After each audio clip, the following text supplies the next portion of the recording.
Hello, hello, hello, hello, welcome, welcome, welcome, welcome, welcome. It's another, not quite unannounced this time, because I did post up a few things on some of the websites. So, yes, welcome to another Gunpla stream. Now, I've actually forgotten completely to get some water, so I'll need to go and get some in a minute.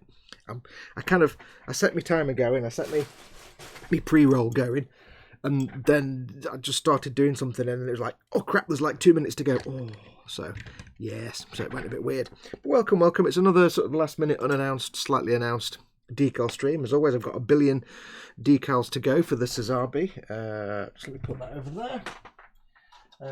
And as always, even though I turned the pre-roll countdown on, I'm completely unprepared. So there you go. So welcome, welcome, welcome. I'll probably go till 5 or 6 o'clock. It is currently coming up to 2:30. So I'm going to do a load of these now while I've got a few hours until this evening. I'm not doing any of these this evening because it's Chris's Gross Models hangout thing this evening, so I'll be joining in that most likely. So I won't be around to do this. Welcome, welcome. As always, it's one of my streams. I've not put my gloves. It's almost like I didn't actually remember that the 15-minute countdown was a 15-minute countdown, and now I'm paying the price for it. I'm so special sometimes, you know. I'm just an idiot, Fox. You're an idiot. Right, so, welcome, welcome. If you've not seen one of these before, it's just where I'm going to be cracking on with some work. And while I'm cracking on with some work, you guys can hang out in the chat. Ask me questions if you want, or just hang out with each other. And mostly it's you guys hanging out with each other. The chat is here on screen so everybody can see it. But if you want to join in the live chat, you need to be on the YouTubes. So make sure to click on the YouTube icon that's down here in the bottom of the video player somewhere. That'll take you to the YouTube page where you can join in the live chat and have a good time. And I might do, if I remember, I'll do some sticker giveaways later on. I forgot last night, so there you go. So you want to be in the live chat for that. What else? If you want to get my attention, I've got my iPad right here in front of me.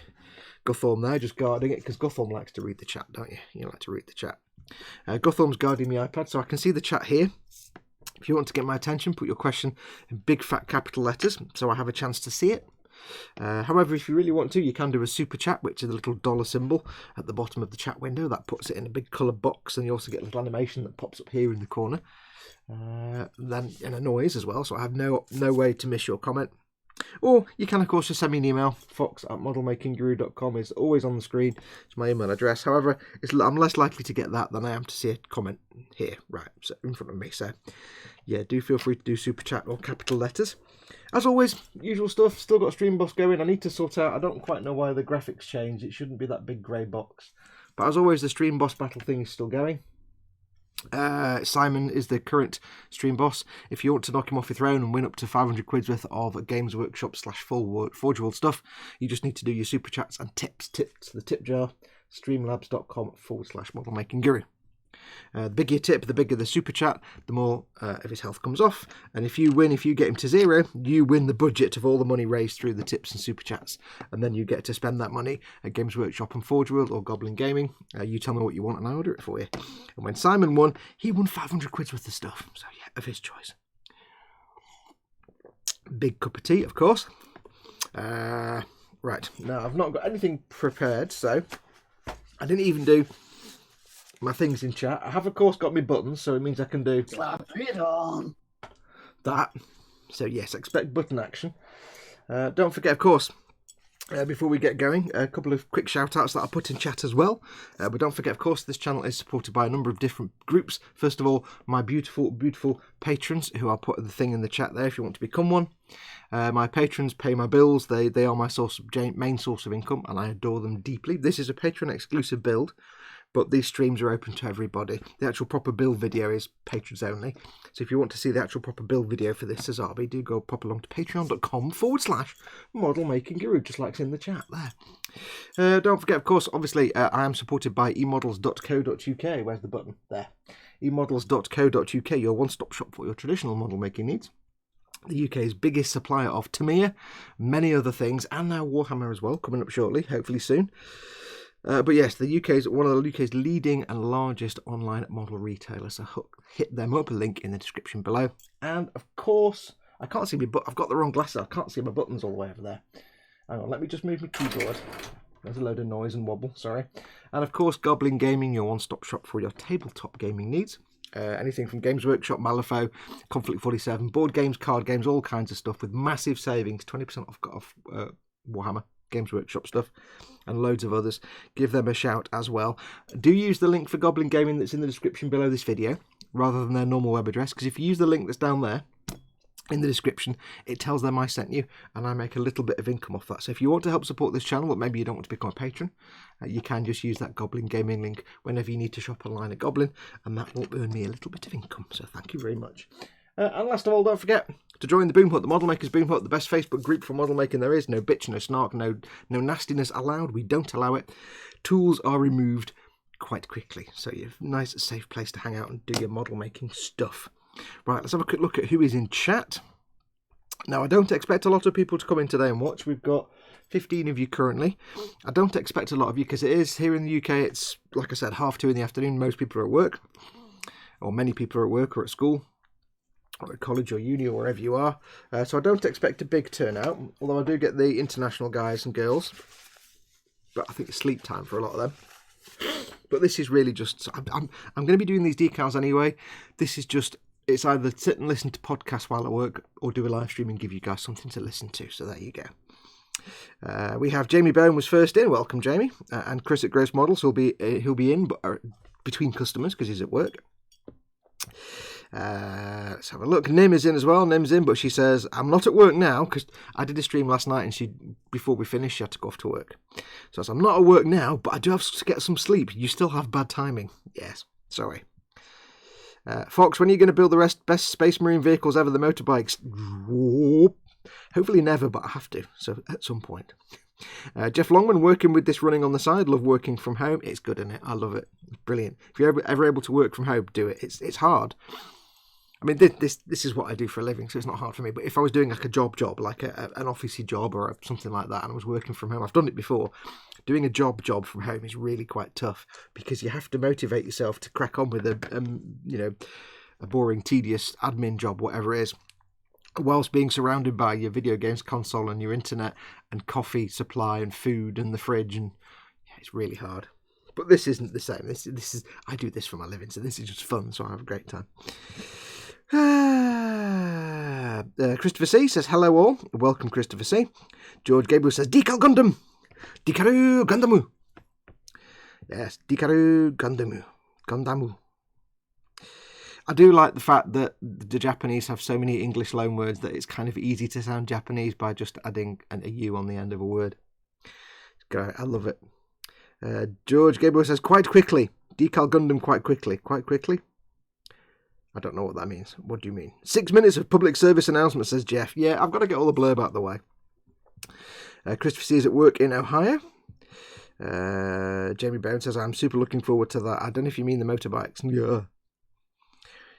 Cy Reynolds is in. Hey dudes, lunch times. Hey Cy. Are you having lunch in Bugman's? Shut up. Shut up.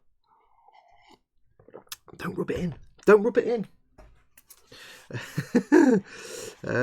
Steel Dragon painting. I work from home in my job, local government IT. Actually, I get more done at home than I do when I'm in the office because I get less people asking me silly questions. There is that. If you're in a support role, you don't get, especially IT, you don't get all the people in your building saying, can you just, how do you...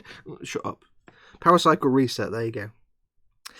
Are you going to be dreaming again this evening, Fox? Says Cy Reynolds. Am I going to be dreaming? What do you mean? What do you mean, dude? Am I going to be dreaming again? I don't know what that means. George Gable says, we kick tools out quite quickly. Yes, we do not suffer fools in the Boom Hut. Well, at least we do suffer them, but like not for very long. Somebody comes in, starts being a fool, they get removed within, moments of somebody reporting a comment. We just get rid of them. We like to make a safe space in the Boom Hut. I can delegate from home just as easy as I can. Why have I got a pop-up block? Always show. What's this nonsense now? Oh, it's go away. I don't know what that is. Dad is in. Hello, hello, hello, says Dad. Welcome, Dadicus. Welcome, welcome. Now, if you were around last night, I did do a stream last night from about 8:30 in the evening. Beck Storm is in. Welcome, Beck. From 8:30 in the evening till about 1:30 this morning. It was about 4.5 hours, 4 hours, or something like that. I don't know. I don't do time. And it was great fun. We had a good time. And I don't even know where I was going with that, so I'll just stop now. I'll just stop talking because I don't even know my instructions. I'm not even prepared. I've not even got I'll go and get some water. Give me 1 second, folks. I'll be organised in a minute. I'm just a spoon. I don't even know what I'm doing. I don't even know what day it is. I don't even know what time it is or anything.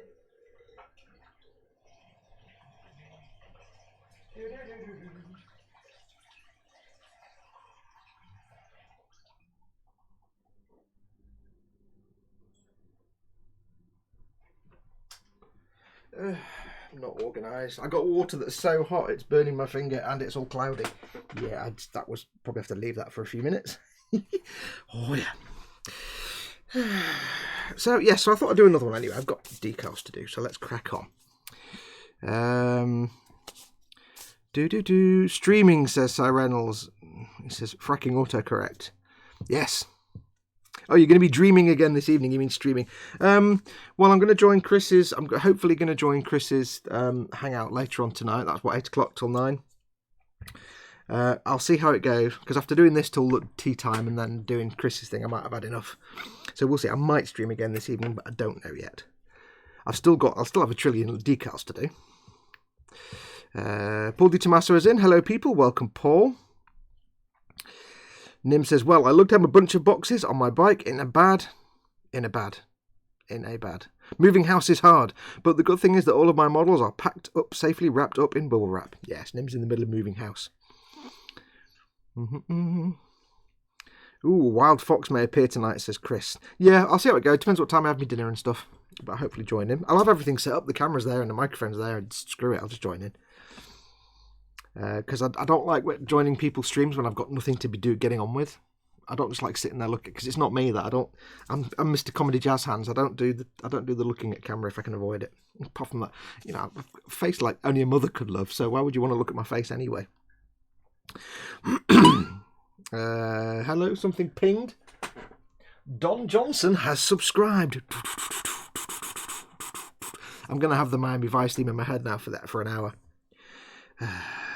Oh dear. Thank you, Don Johnson, for subscribing. You're more than welcome. I hope you're watching. If you're not watching, it's kind of awesome you've subscribed. You might be watching something else. But if you are watching, hello, welcome. Come and join in the live chat. It's there. Come and join in. Nim is downgrading, moving house and downgrading. She says she needs to save money for a better place, so I'm moving in with a couple of friends. The good thing about downgrading is you're saving money. I'm clearing my throat. Hang on. You're saving money, but you're also having more money then to spend on the Warhammers and the Gunplas and things like that. Yes, yes. Cy Reynolds says he might pop in tonight. I can tell you how all work is insane. No, I'll start again. He says, oh yes, I might pop along. I can tell you all how work is insane but awesome. Yes, so it's his first week at Games Workshop, and I think he's enjoying it. We're all completely jealous. He's got a job at Games Workshop. Oh, and I mean the headquarters. You know, the big world headquarters volcano layer. And I'm like, oh, so jealous, so jealous. Lynn Dipple says, hi, bugger, I got to go to work. Have fun, Heidi Fox. Hey, Lynn. Lynn joined us at literally the last 30 seconds of last night's show. Oh, so I felt a bit bad. And now she's just about to go to work. So I really do have terrible timing. When Nims needs to go to bed and Lynn needs to go to work. I just suck. Crockett's theme is the best, says Gross Model. Yeah, Jan Hammer. I did spend a while trying to copy Jan Hammer's fake electric guitar sound. I kind of a little bit got it, I think, but I didn't get it brilliantly. I got there a bit. Right, so anyway, let's crack on. I did a load of stuff last night. I did most of the right leg last night. It's far too much. I did this bit, so I'm just putting an extra coat of the Micro Sol on here, because this was from last night, but because it's one of the third-party custom-made decals, it'll be quite shiny and thick, so I need to put a lot of liquid squishy on those. So I've got the last few bits of the feet to do on the legs, and then that's the legs done. Then I can get on with something else like the torso or the arms, which will be happiness. So I'm going to have a swig of tea, great big swig of tea, you see? Like that. I'm going to move the decals away from where my mustache that picks up gallons of tea is, because the last thing I want is a litre of tea falling out of my beard onto my decals. That would be awful.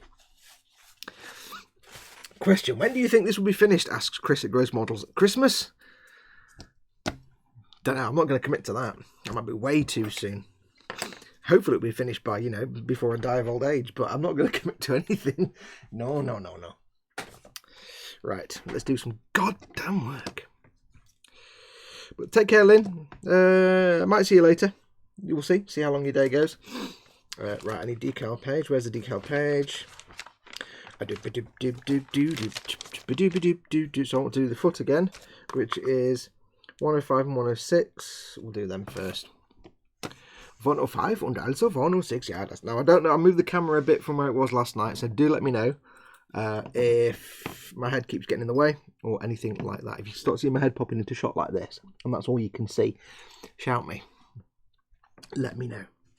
So 105 and 106, which is 105, 106. Right there.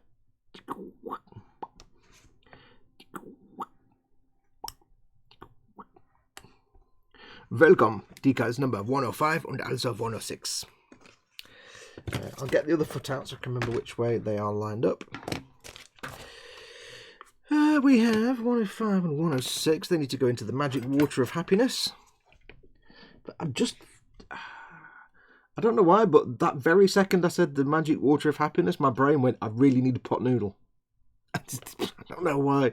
My brain just, like, on all channels, you know, on all comms channels, my brain just put a massive massive public address system notification going, I really want a pot noodle. And I'm sitting there going, I've got at least another 4 hours to go yet, and then it's dinner time anyway. Thanks for that, brain. You're really helpful with your timing. George Gabriel says, I joked last year that maybe I would get it by Christmas, and he said to give him a little credit. Yeah, because I'm doing this for George, and he was supposed to have this like about 4 years ago. Like, you know, before the last... God damn, so I was going to make a joke there, but I didn't even realise I hadn't planned the rest of the joke. So, it didn't work. I'll just stop. Yes, this is been a long, drawn-out project. George will eventually receive this model. And dear God, I hope he likes it. Imagine that. It'd take forever to do it. Get it all done. He's like, yeah, I don't like it now. I don't like it. I'd be like, no. That needs to go there. I'm sat at a funny angle now, so you're not going to get my enormous head in shot all the time. That kind of guarantees you'll just get... Where's my cocktail stick? You'll get my enormous head in shot all the time, I suspect. There, like that. And as I was saying last night, I'll spend ages now getting these decals just right, and then when it comes to the weathering, they'll get absolutely vanish into some chipping or dirt effect, because that's how things work. That is the order of things.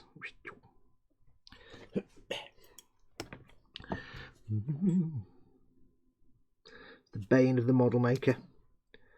All the things that you do that then get covered up and you never see. But you know they're there. And the thing is, you might, you know, you might spend a day painting a marking or like a pattern or something, carefully brush painting something, or, you know, putting on a decal, and then cover it up with weathering, and it'll go away and you'll be a little bit sad. But on the other hand, there may be times when you paint a marking or do a decal and you don't completely cover it up and it still just pokes through the weathering or the chipping. And then you're like, yes, because then it looks like something that's been hidden by that weathering, and you're like, yeah, that works nicely, that does. Then you get the happiness. That's that one. Und also that is that one. Das ist richtig.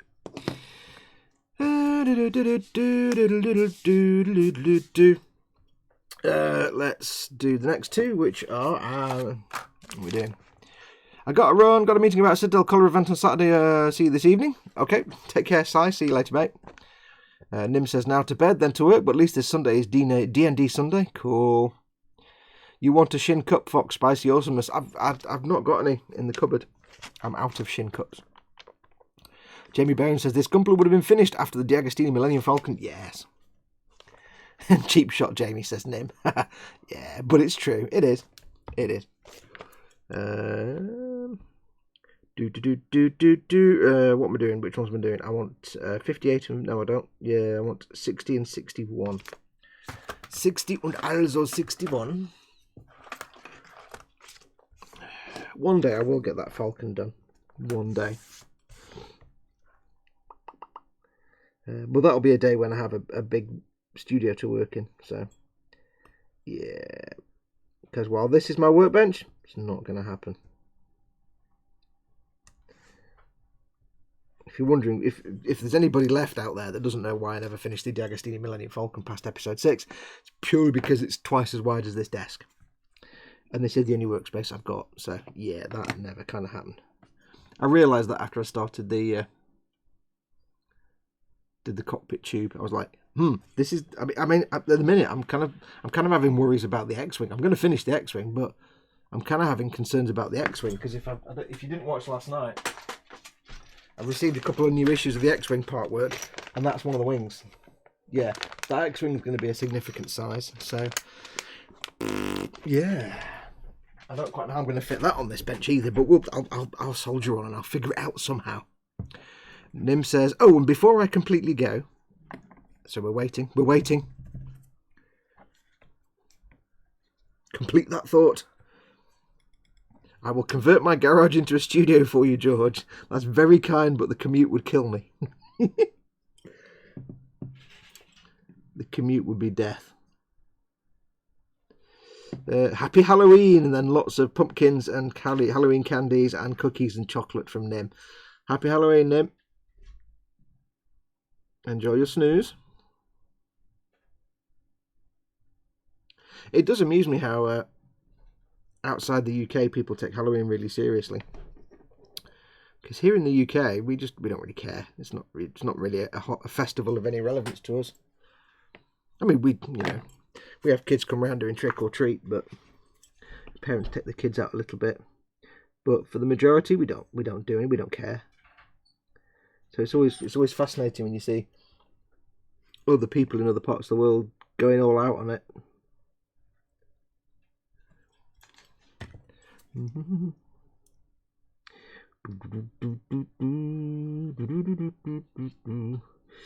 There we go.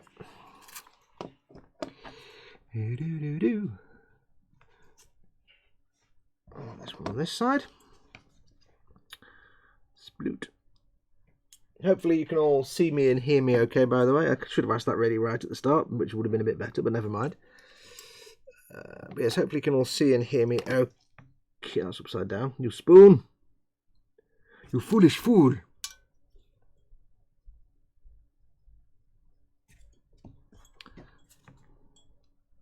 Hopefully picture and sound is good. Oops. Now, Dad isn't here. I don't think. Hang on. Chris says, are you not going to read that message out? Yes. I should really, shouldn't I? Let me just get this decal on. I was aware that I was waiting for decals to cure, so I didn't want to suddenly read it out there and then. Give me a second. Yes, as Dad isn't here, I will ask the question. What bench and belly? What's on your bench? And what's planned for your belly? What are you having for your dinner this evening? Or what have you had for your dinner this evening? So Nim's message was, oh, Dad is there. Hey, Dad. Nim said, happy Halloween. Pumpkin, pumpkin, pumpkin, pumpkin. That's hard to say. I don't know what that is, but I'll say candy, candy, candy swirl, candy chocolate, candy swirl, chocolate, candy, candy, cookie. I don't know why I'm saying cookies. It's better than biscuit. Chocolate, chocolate. It's all C's, so it's easier. Chocolate, chocolate, candy, candy swirl, chocolate, candy swirl, candy, candy, swirl, candy. Candy, candy, candy, candy, candy, candy. I don't need a washing machine candy. What? Yes. That's a lot of candy. Yes, it's not as big over in the UK, so, you know, parents do it with the kids a little bit, but it's not kind of a big cultural thing over here. So, yes. But yes, hi, Dad. Did you actually come in, Dad, when I said hello, or were you already here? Had I missed you completely? Or had I said hello earlier and then completely forgot you were there because I'm a spoon and I'm not paying attention? I don't know. I don't know what day it is. Next, I need 58 and 59. 58 and 59. I was, yeah. No, sorry, Dad. Especially if I said hi to you and then totally forgot you were there. Oh, you said hello earlier. Yeah, I don't know. You were like the second person in, weren't you? I'll just shut up now. What numbers do I want? I've forgotten that as well. 58 and 59. Listen, I've been busy. I've had a hard day. I was up till God knows what time doing this last night, and now I'm doing it again, and I don't know what I'm doing. Thinking's hard. I like shopping. 58 and 59. Get rid of that because it's tiny. Don't need that. 58 and 59. That name again is Mr. Plow. Oh, God. There's a throwback. If I seem disorganised, it's because I'm completely disorganised. Just so you know. It's absolutely the fact that I am totally disorganised. 58, 59. Let's just get them in the water, Fox, and shut up. Do you know? Now I'm taking a big risk here, having a little... You can't see because it's under the chat, but there's a little pool of water on the table where I'm putting the decals once they've been soaked for a few seconds. And I'm taking a big risk that I'll forget that's there and move the sheet of decals through it. That would be sadness. That would be sadness. So I must remember not to do that. He forgets it's his age, Dad. Oi! This is Chris, and Dad says he's tired, bless him. And then he says, what's my excuse then, Chris? Yeah. I came in at the same time as Dad, and you said hi to both of us, Fox, says Beck. Yeah. George says, Bench is Adrax Agastone, the Salamander's headquarters dude that accidentally fell into my basket when I went to get paint. Yeah, he kind of walked... We said last night, he said he was going to go and get some paint, and I was like, yeah, good luck with that. I knew he'd come back with plastic. I knew it. Adrax Agastone. That sounds like... I don't know, there's a few different connections in my brain there that are probably very British. I'm getting the word agadoo in my head for some reason. And Agaton Sax. Don't know where the hell I'm getting Agaton Sax from.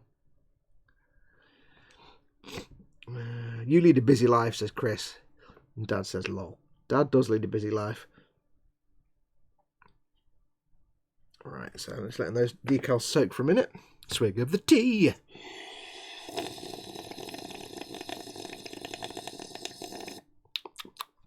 You can't slurp tea like coffee. It doesn't work. It tastes like Ming. You can't do it. I like Halloween events in online video games, though. They change the towns to nighttime with candlelit pumpkins and a nice atmosphere. Yes. Yes, they do things like on Destiny and stuff. They have the seasonal things and all games where they do stuff like that. It's quite. I can see the fun of it, but it's just over here in Britain there isn't a big cultural thing with Halloween, so we don't get involved in all that nonsense. We just kind of, I say, kids. Parents might take the kids out.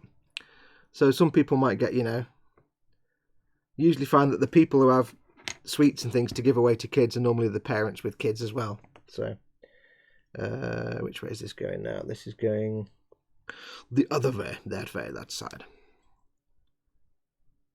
Like, we don't bother with it. we just sit there and we go, right, if the doorbell rings, I'm ignoring it. Don't care. Just ignore it. That needs to go... Is that the... That is the right... That was the right way around the first time. You spoon. Oh, Fox, you simpleton. I did put it on the wrong side. Not a problem, because I can pick it up. Carefully. I can pick it up, he says. Again. The surface tension of the water is preventing me from... There we go. And put it there. There, you see? As if by magic. Which needs to be... He says, trying to handle this carefully. It needs to be that way. Pointing like... Got more fingers than thumbs and I've got 4 hours to go yet. This is going to be a long afternoon.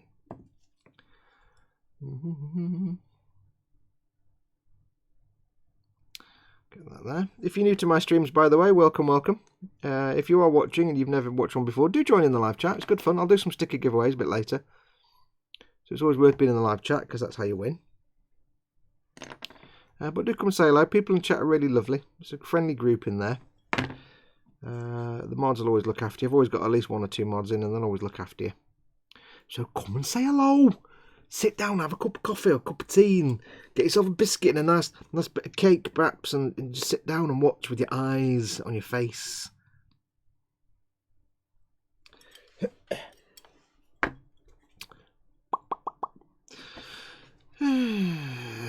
what is everybody up to anyway? How are you all? I'll have a look at the bench and belly in a minute, although I don't think anybody actually answered it.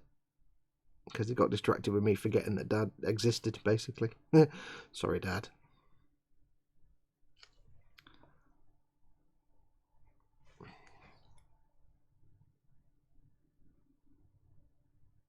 For some reason, right at this moment, the song The Umbrella Man is in my head. Any umbrellas, any... I don't know why it's in my head. I can't sing too much of it, obviously, but I don't know why it's in my head. Why? I don't understand. I don't understand. My brain scares me sometimes, most of the time, and I don't know which of them is the new one now. Oh, fludge. I'll just have to do both, because one of these is the new one, and I've just instantly forgotten which is which. Never mind, moving on. Oh, dear. Cushions are falling off chairs. Well done. What's next? We have 62. 2 of 62. 62. 62, which is 62. 62 is... Ja, das ist richtig. Roger, cutting now. Pink. Drop that in the waist. There we go. A couple of little 62 decals. These can go on the foot.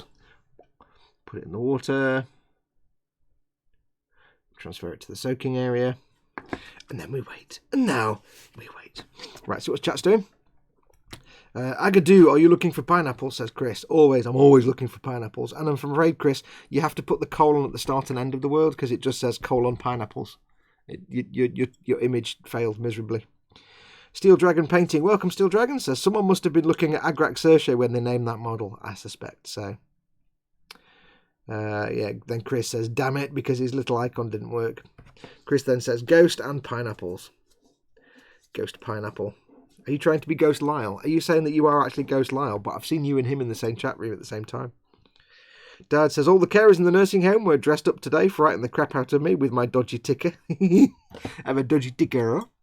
A dick, is that a dicky ticker, Dad? With a dicky ticker. Jamie Bowen says, matron with the flesh tones. Dad says, okay, Dad actually is the first one to answer his question. Because remember, bench and belly. Belly says now, yeah, bench, orc, mega truck, weathering. Yes. I was looking at that mega truck, one of the orc truck big ones of the day, and I was like, well, you know, I might have to get one of them one time. Paul D. Damaso says his dad device should arrive tomorrow. It's in customs right now. Ooh, this is my dad device. This is one of my dad devices. The thing that holds my glues and decal solutions. It's most efficacious, courtesy of Dadwood. Snowman says, I've just had a brain fart and now I'm not sure what I'm doing. Welcome to my life. That's pretty much my day-to-day existence. Let's have a look. Except my entire existence is just a successive series of brain farts that make me forget what I was in the middle of doing at any one time. It's quite an existence, I've got to tell you. It makes things quite exciting because you really hardly ever know what the hell you're doing at any time, any one given time. I'm like, what? Who shot who with the decals on my finger? No, it's still on the sheet, never mind.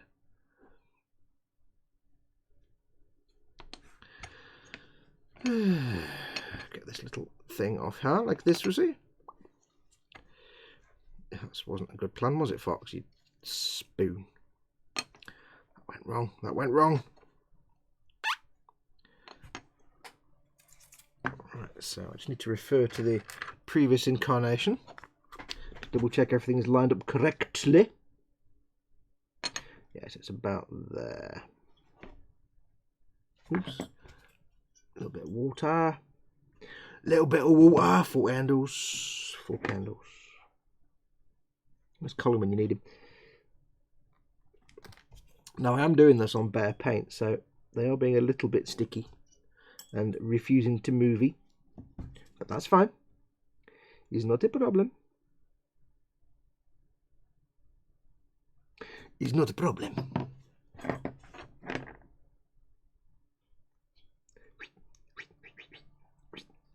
There we go. That's the new one. That's the old one, so I can put that away before I forget and then get confused again.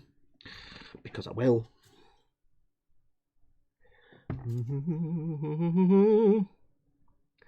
That can go there. Oh, it's a little bit too much liquid. So it wants to move too much. That's there. Lovely, lovely. Squidge. Remember, when you're doing water slide decals, the trick is to squeeze out any excess water from underneath. So I'm rolling the cotton bud over the decal. I'm not dragging it, I'm rolling it over to squeeze out any water under the decal. The reason being that obviously if there's water left under there, when it dries and evaporates away, you'll have a little air bubble left behind, a little pocket, and air can get in there, and that's what causes silvering. And this, of course, is bare paint. It's not gloss varnish or anything like that. It's just bare paint. So I need to do everything I can to reduce the chance of silvering. Swig of tea. So look, chat says, I had ham salad roll for lunch, says Chris at Gross Models, and on the bench are some watch repairs. Ooh, hey, Simon never told us what he's having for lunch. He's all starstruck, that boy, with his new job. George says, I think I was supposed to get a dad device once. And Dad throws back the burn. He says, you are, George, but I was waiting to give it to you at Warhammer World. Then all the plans changed, but it will get to you. Yes, so it's basically your fault, George. Yeah, the whole plan was that George was going to be coming over and we'd all meet up at Warhammer World, which is when me, Chris and Dad went to Warhammer World. But unfortunately, last minute changes to George's plans meant he couldn't meet up with us. So there was much sadness. Because because I was looking forward to meeting George. George's awesome. So I think George met Chris, and I think he met Paul. Did he meet Paul? But he met Chris. Yeah, I didn't get to meet him. It was all work stuff, and he had to away to work, so not much we can do about that. So I nearly met George. Now, I can't remember which of these was the old one and the new one, so I'll just do both of them. I'm not even doing the right. I'm not paying attention. I'm doing micro. I nearly put microsol on that. I don't want microset. So remember, decals. First coat microset. Second coat onwards microsol. These new decals don't have the microset yet, so that's what they get first. You'll know microset is the one that smells like vinegar, and it probably just is vinegar. Let's just be honest here. Needs a bit of that. Now, I don't need too much decal setting solution on these because they are just on a flat surface. They're not going over any complicated panel lines or textures or anything, although they are over the lumpy paint. So I need to do some decal solution work just to get them to bed down as good as possible. Wow, that's a really bad English. As well as they possibly can, to avoid any risk of little air bubbles. And to make them look painted on, and a little bit to dissolve the clear film away so they look painted on. So there's always a case for using decal solutions, even if you know it's a nice smooth surface. George Gabriel says, I went into Warhammer World just by myself. I met Chris and Paul as well. Yes. Well, next year. He says he'll meet us next year. So next year, George, next year. Oops. Clark is in. Afternoon also at work, so I'll have to catch this later. No worries, buddy. Thanks for popping in. Hi, Dad, from sunny but cold RAF Marham, says Clarky. Working or visiting Clarky, and Clarky says working. Scott's in. Scott from Orkney. Hey, Scott. Gothorm says hello. How's the germ? Are you still a germ with a Scott attached, or have you moved on from that now? Right, so I'm going to give these a few minutes.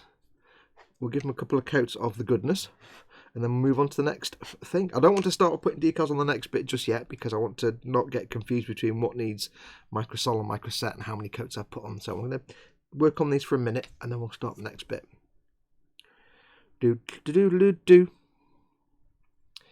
Oh dear, Beckstorm does the tech support question to Chris now because he mentioned he does the stuff. He says, oh Chris, do you do chronograph watch repairs? Mine's been losing a few minutes. I can't tell if that's because I haven't been moving around enough to charge it. Jamie Brown says, gotta go now, just watching through my lunch break. Should be in Chris's stream later. Thanks for coming in, Jamie, much appreciate it. Let's have a look. which bit should we do next? I think next we could do, I think, the skirty bits, like a nice bit. As well, should we do the fuel tanks? We could do the fuel tanks. I've got some stripy bits to put on the fuel tanks. And maybe some custom decals that aren't actually Gunpla decals. So we could do them next. Let's go and get them. Hang on.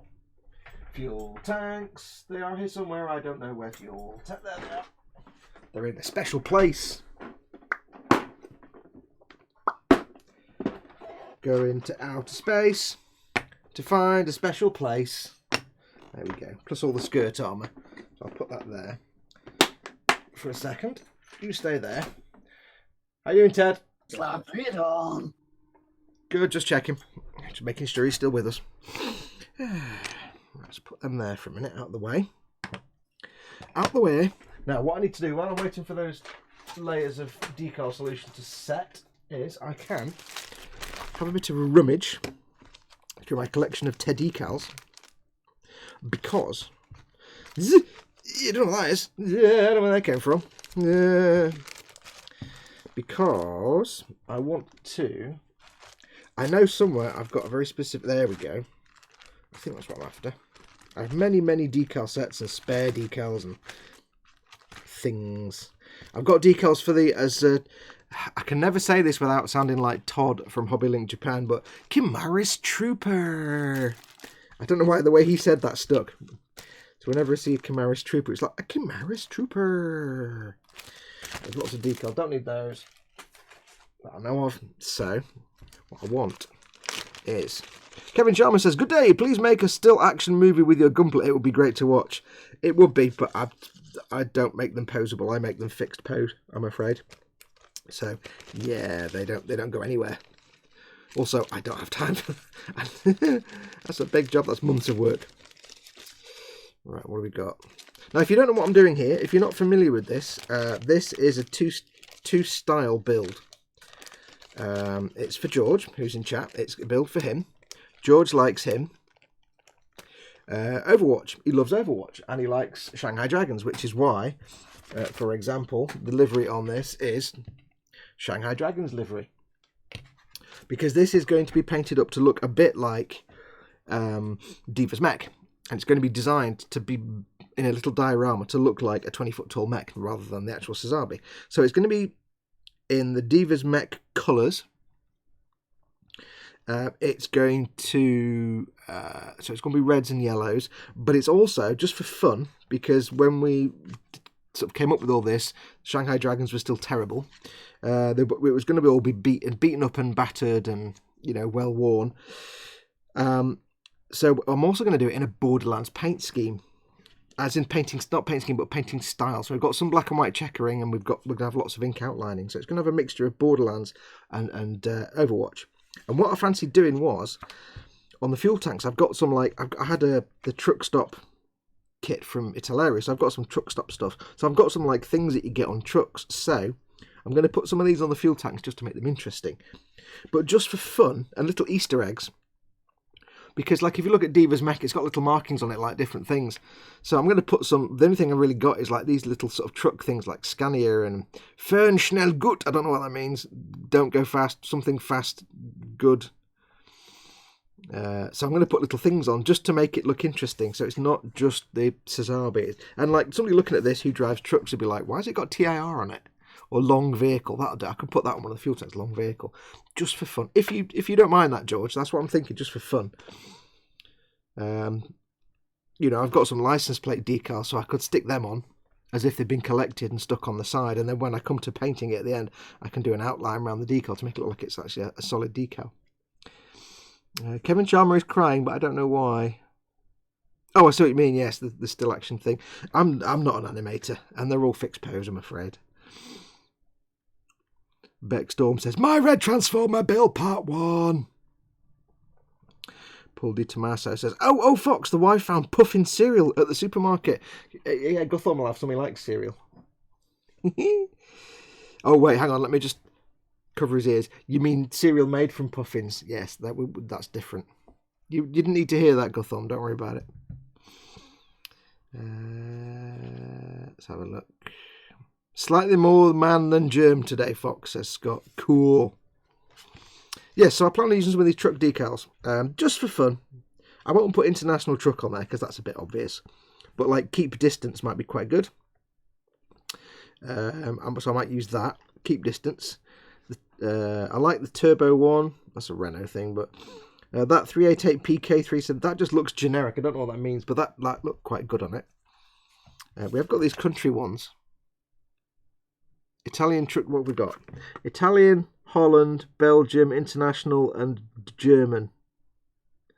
So you can. It says, Van Deutschland Fahrer, truck international truck driver, Belgium truck driver, Holland truck driver, or Italia truck driver. George, if you're still watching, do you prefer Italia, Holland, Belgium, International, or Deutschland? Which one would you like? I'll stick it somewhere. Maybe on that one, or maybe go on the... In fact, I might not put that on at all. I don't know yet. Somebody do a translation for me, though, for this one. Fern, schnell, gut. Schnell is fast and gut is good. But I don't know what gute Fernwerker means. What does that mean? Fern, schnell, gut. F-E-R-N. Somebody translate German Fern. So I might do some of those. I don't think George... Are you still there, George? Are you doing something? You might be doing a work thing. So I won't put those on just yet. I'll wait till George reappears in the chat. Well, I'll do some of the hazardous ones. I might put some of these on the fuel tanks just because they look kind of cool. And they are fuel tanks. So, let's see. There's the fuel tanks. An Italian truck driver sticker on a China-themed Japanese robot. Well, it's supposed to be Korean because, although, if I remember rightly in the storyline, May is no, isn't it supposed to be Korean Defense Force vehicle? The mecha, so it's like it'll be a Korean vehicle in a yeah, that's gonna get confusing. So I think what we'll do is on one of these we shall have what does it say? Inflammable liquid. So on one of these it'll say inflammable liquid, I think. On one of them I might put the stripey. For some reason there's a picture of an elephant's head with Jumbo on it. That's kind of generic. That'll do. And then on one of them I might put a couple of the license plates. So George is obviously doing some work stuff right now, so he's missing out on this decision process. So I'm just going to go ahead and do it anyway. George, you get what you're given, buddy. So let's do that. This is fun. I like doing this. Just you making stuff. Just making stuff up. So we want. Do you want flammable gas, or do you want? Well, I don't want a yellow one because that's a bit dumb to put on a yellow thing. So I want flammable gas. Although it says inflammable gas, and there's that whole argument then. Oh, and look, here comes the tea breath. Thanks, tea. Here comes the tea breath again. Buh. So yeah, so some of these decals, I like having fun with decals. Mind the fuel tank in the puddle of water. Yeah, I don't want it to explode. Peroxide and water, not a good combination. Unflammable, says Gross. What was I talking about? Yeah, I like doing like just little random decals that make no sense. Because it's fun sometimes, and sometimes it adds a little bit of detail to a model that, you know, isn't actually accurate, but it's fun. For example, did you know, and this is an old tradition, did you know that on the studio model of the X-Wing for the original Star Wars, there's a little red, blue and white symbol on one of the engine cowlings on one of the wings? And you never give it a second thought. You probably never even see it, but it's there. Little symbol, little blue and red mark. It's about, you know, that big. If you look closely at the studio model, you'll suddenly realise it's a very recognisable symbol to any model maker, because it's half of the Tamiya logo. It's like the Tamiya logo cut in half, the bottom bit taken away, and it's just the top half of the red and blue stars. And they've got a Tamiya kit. They've taken that bit off the decal sheet, the Tamiya logo, cut it in half, and stuck that on there. And if you look on the Millennium Falcon studio miniature, there's tons and tons of decals from truck kits. Like, you know, this kind of stuff all over the Millennium Falcon. So I've always tried to put things like... I will always try and collect things like truck... Italeri do a lot of these truck kit decals and stuff. because they're fantastic. And the nice little touches. So at a quick glance, you probably wouldn't notice it, but if you look carefully, you'd be like, oh wait, that says Scania on a Gunpla. What? I like it. It makes people, it's just fun. It makes people ask questions. I think George is doing work things. Right, I need to blow my nose a little bit. How are you all doing? Hope you're all well. I've been looking for some good 70s race car style decals for my Sinanju, says Beck. Yeah, you're probably looking at sniffly nose. You're probably looking at picking yourself up some old.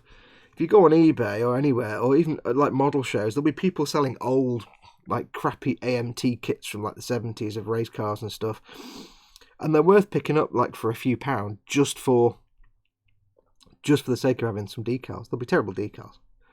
George, did you hear any of the conversation I was having about putting truck markings on your Sazabi? Yeah, I'm going to put some truck markings on. I've got some license plates. I've got some random truck markings and stuff. However, here's a question. I'm going to put this somewhere on it, just to make it interesting. Only you and I will know that they're actual truck decals. No one else will know. No one else will know. But if you look at it, you'll see a little decal. Would you rather be an Italian truck driver, a Dutch truck driver, Belgian truck driver, international truck driver, or German truck driver? Which one would you rather be? International. There we go. Yes, I mean, these make no sense at all in the context of either the mobile suit or Diva or anything like that. But they're just little fun markings, just to make it a bit more Borderlandsy and a bit more silly.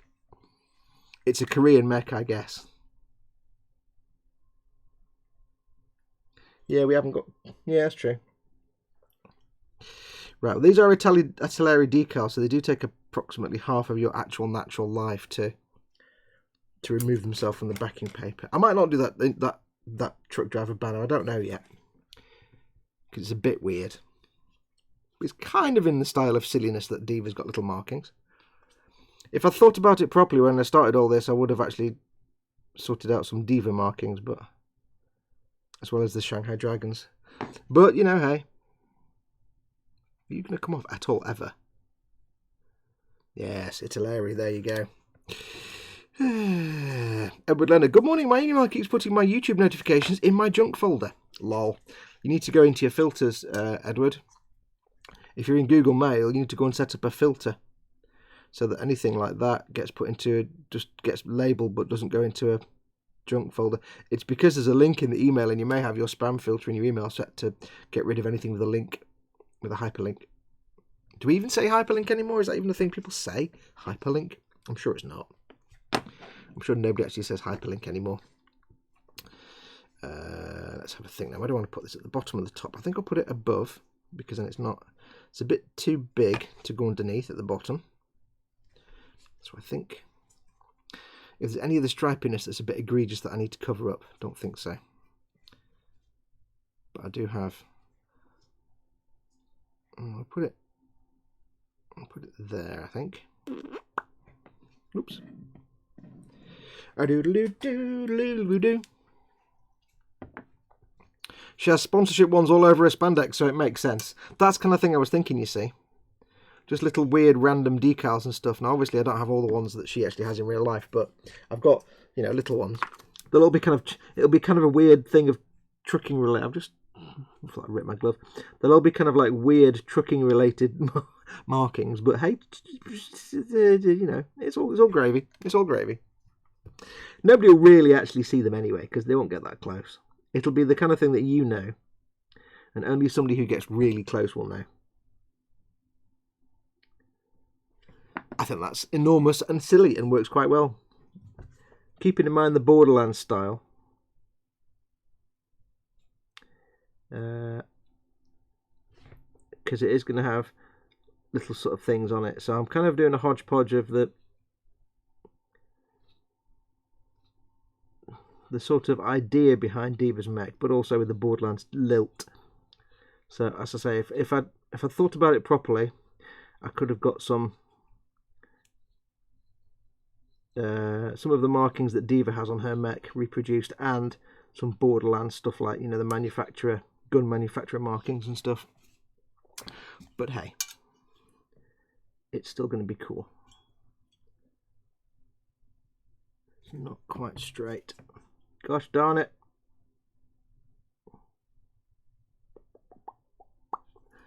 I'm going to have to be really anal now and line it up with my cutting mat lines. Do you know I had a cutting mat for about 5 years before I even considered the idea that you can use the lines on your cutting mat to line things up or to measure stuff. 5 years. That's how obtuse I can be sometimes. And even then it was because I watched somebody would do it in a video. I'm like, oh wait, hang on. They were saying, line it up against the lines and cut the line straight. And I'm like, oh wait, that's the thing you can do, and I had never realised. Oh, hello. Buh. Speciad. I am a speciad. Now I'm doing a lot of pressy here. Because, if you remember when we did this yellow, I discovered that the yellow paints I used were not the friendliest for dry brushing. They give a little bit of texture. So I need to absolutely make sure there's no water under here. And these Italeri decals, they are quite thick and chunky, so a lot of squishing down just to get it to blend into the paint, and then we'll go ahead with the coating. I'm not going to do any coating yet because I might have other ones to go on there.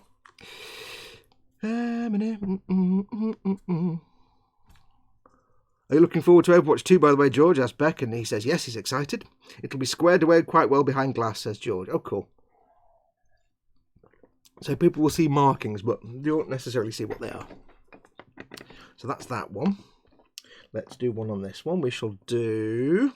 I'm thinking I've got to use the stripy one because it just looks great. It means it's flames with red stripes, which means it's the international symbol for, I don't know, pirates or something. It means pirates. It means they've got pirates in the fuel tank.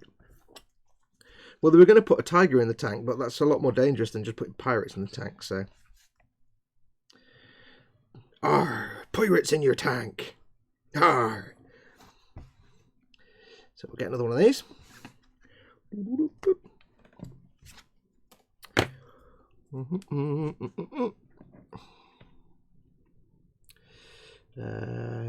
Yes, I was saying, George, what I'm going to do is I'm going to get a couple of these license plates that aren't on that one.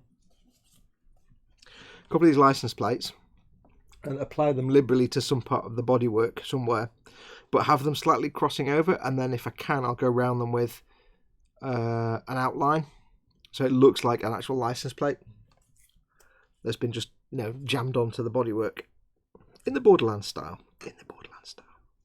Fluffy Guts is in. Hello all, welcome Fluffy. Orcadian Quotient has gone up by 100%. Guthorm says hello.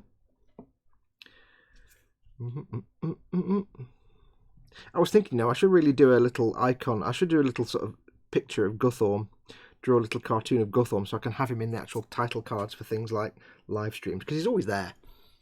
I should really get him in the logo somewhere for GUNPLA TIEMZ and for Warhammer Sundays and stuff.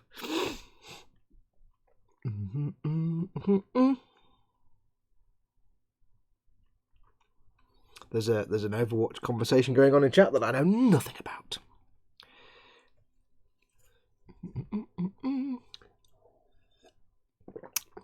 Nom nom nom nom. Tea. Getting low on that tea. Right. Let's have a look and see what we got. Is this moving yet? No, it's an Italeri decal. It'll be here for weeks. Yes. I was about to wonder if these were, what do you call it, the good decals, but they're not. Printed by Zanchetti Buccinasco, Milano, Italia. This is printed in Milan, in Italy, by Zanchetti Buccinasco. Sempre qua, bella bambina. Yeah, that's another accent I can't do. I admit it. Do.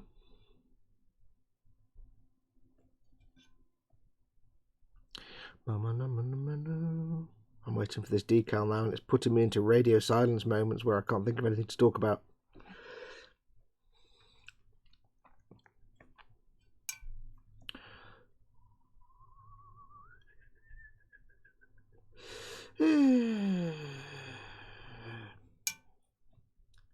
Can't think of anything to talk about now. I've gone quiet. It's just not right. It's not natural. Oh. Das ist nicht richtig. I'll do some more coats of this while I'm waiting for that. In that case, this should take me but a moment. Another coat of that on that. Do. These can have their first coat while we wait. It's their first coat of the micro sol.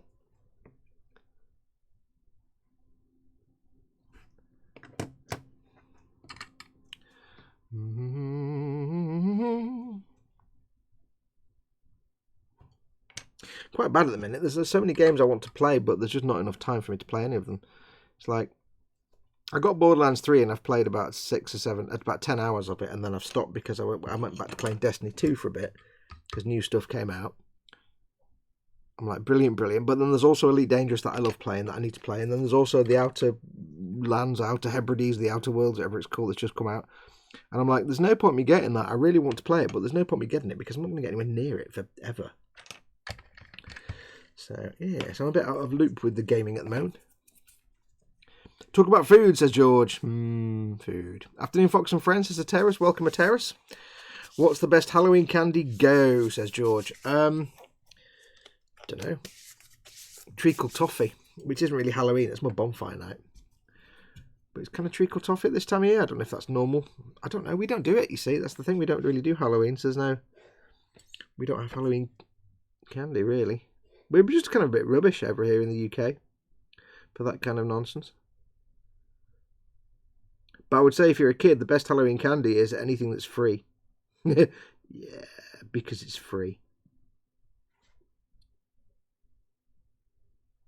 One thing we do more with kids than Halloween, of course, is bonfire night, which no one else does, but we do. You know, remember the 5th of November. When we celebrate, now I might get this the wrong way around, so apologies, but we basically celebrate Protestant Catholics attempting to assassinate a Catholic king or something. I can't remember how it works now. But failing and being murdered by the ruling elite for their attempt to do so. And the king and the entire parliament. So we actually celebrate the execution and death and failed terrorist plot of Guy Fawkes. It's very strange that we even bother celebrating it. Because you never quite know if we're celebrating the fact that we got Guy Fawkes and prevented him blowing up Parliament, or are we celebrating Guy Fawkes himself because he was trying to destroy the establishment, the oppressive establishment at the time, because the king was apparently really bad. So I never quite know who's the good guy. It's like a kind of Warhammer scenario. Who are the good guys? There's no real good guys. The establishment was oppressive.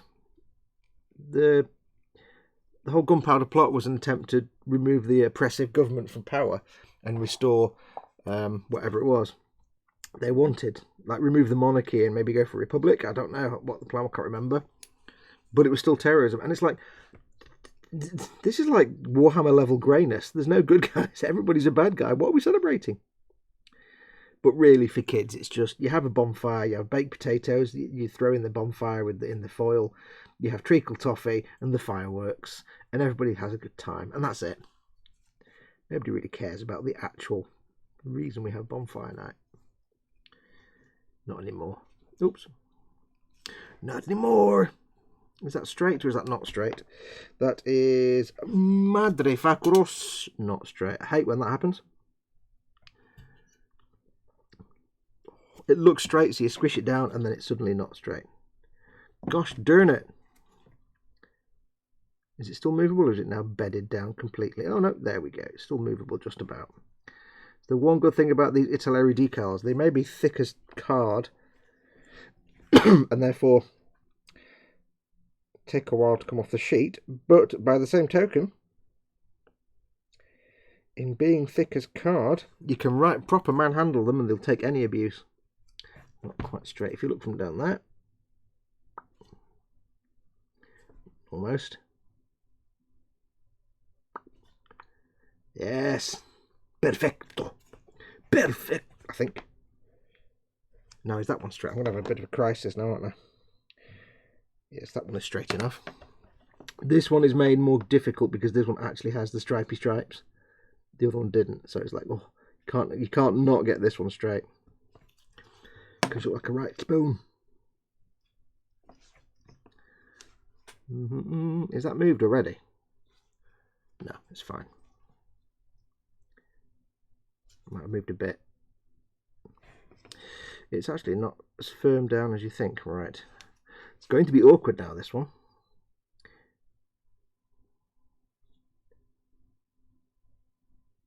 Come on, nobody likes a pain in the bum. Just don't be a pain in the bum. Just settle down. Fingers on lips. There you go. Go where you're going. Go where you put. It's quite tricky because it is quite thick.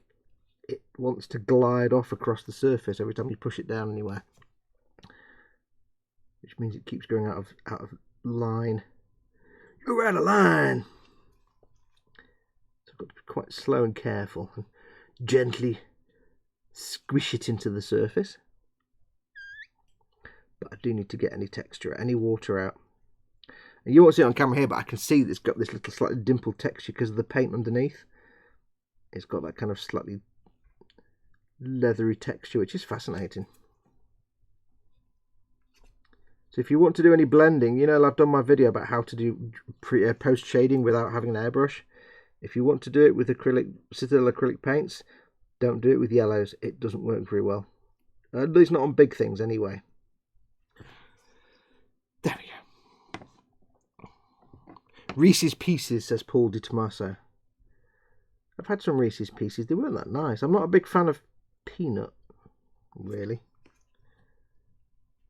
I like peanut butter and jelly, but not exactly Halloween exclusive or candy, but the dark Terry's chocolate orange. Oh yeah. Right, there we go. That's those two. A little bit of silly fun for those. I think I've got the long vehicle. I might put that on the rear skirt. I think maybe. I don't know. Not decided yet. I want to put a few things on here there just to cover up some of the paint. Swig of tea.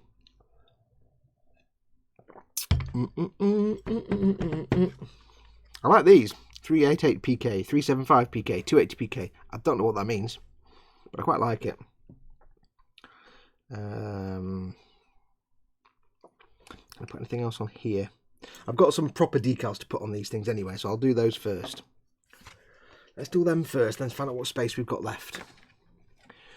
So what do we have for the fueling tanks? We have stripy, texty. That's it. Okay. So 120. Put those there. I'll give them their coat of micro set first. Let's get that out of the way. I'll actually get some micro set on the brush. That will be a good start, Fox. That will be a good start. There we go. Make sure it goes. I need to make sure it goes into the little around the edge here because I really need to guarantee it's gone underneath the decal and sucked its way into there and got rid of any air, especially with this rough texture. It's very important it goes under the decal, which is why I'm just brushing around the edge so it can capillary action. Caterpillar action. Got to go. Bye bye all. Thanks for coming in, Phil. Take care, buddy. See you again. A bit of caterpillar action on that there. And now the same on this one.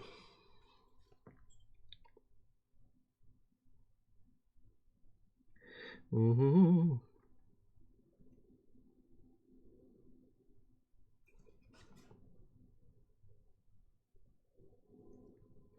you know what? For some reason, one of my dreams in life is to be in a position where I have to record a bit of audio that says previously on such and such, and now the conclusion. I don't know why. Like whenever you used to watch, like say Star Trek, previously on Star Trek Deep Space Nine, and you'd have the trail, then it'd be like, and now the conclusion. Or previously on whatever series you're watching. I don't know why, but I've always thought that's my claim to fame. If I get to do that for a series, that's what I want to do. I want to be the guy that says previously on there. I think it means because I'll be an actor and in a TV show and I'll be rich. That's probably why. It's probably a good idea. Right. Next one we need to do on these fueling tanks is the stripy stripies, which is, what did I say, 120. Is it just 120? 122, 3, 4, 5, 6. There's 7 of them. Okay, how many times 120? Does it actually tell you, or does it just not tell you? 121. Oh, it's going to be 3 of them, isn't it? 1, 2, 3 on each, maybe? It's going to be complicated because I put these bits of plastic on there. 1, 2, 3, 4. 1, 2, 3, 4, 5, 6, 7. They give you an odd number. How big is that going to be? That's going to be... I can't really judge how big that's going to be. Let's do 1 and see how big it is. Let's do 1 of them. Hope that doesn't roll off across there. You stay there for a minute. So 120. This is a bit confusing now. I may have to wing this a little bit. Right, so that needs to go... They do need to kind of go exactly where I put these little plastic bits of detail that I added on to make them more interesting, which I've kind of shot myself in the foot there a little bit by adding those little greebles. So we may have to get creative and see what happens. Don't know what we're having for dinner tonight. Talking of food. I know not. I know not what the plan is for the meal of the evening. While we're waiting for that decal, don't forget, of course, if you're not already a member, do go and join the Model Makers Boom Hut. It's in the chat now, popping up, or in 30 seconds if you're watching it. In 30 seconds there'll be a thing in chat. It's a super safe environment for you to hang out, have good times. There's lots of lovely people in there that will teach you a lot of things that you didn't know before. So do go and hang out. It's open to everybody. We have an open door policy. We let everybody in, but we throw idiots out. So you'll never be refused access. But make sure to read the rules and adhere to the rules, and we'll all get along just fine. Thank you very much. We'll all get along fine and dandy. Bit of this on these, just while we're waiting for that decal. For flat decals on a flat surface, I'd probably do maybe 3 or 4 coats of micro sol. He says, turning it round to remember which one it is, because again, I can't remember.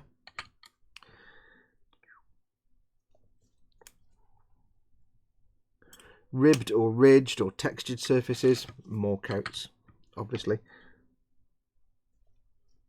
Oh, hello, ping. There you go. Bye. Come again, try the fish. I'll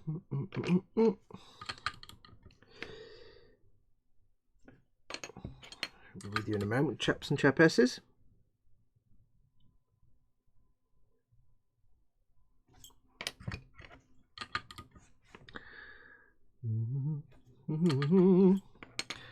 Is that everything? Oh yes, that's everything. Good.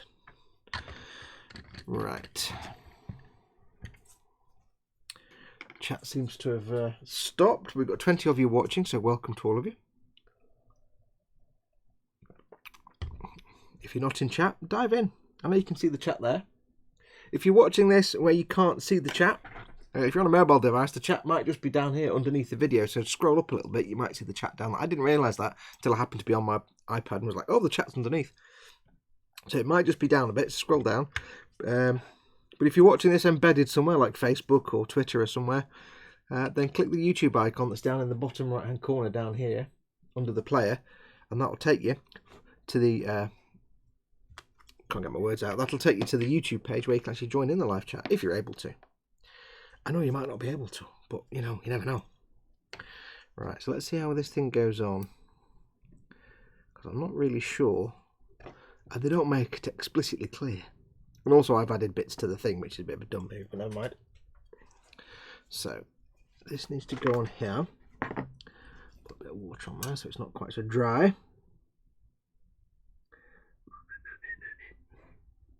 Move, damn you, move! So it would go where that little nubbin that I've added there is, which you could still do. It might go above it actually. Let's find out. I might be able to just about get away with fitting it above. Yes. Yes. 1, 2, 3. Okay, 3 on. All right. Okay, we've got 7 of them, and we've got 3 on each. Fantastic. Happy times. Everything is brilliant. Everything is awesome. Cotton buds are awesome. Nicholas Hoskins. Welcome, Nicholas. He says, I wish I could do better at Gunpla. You can, my friend. You absolutely can. What's your boggle? What's tripping you up?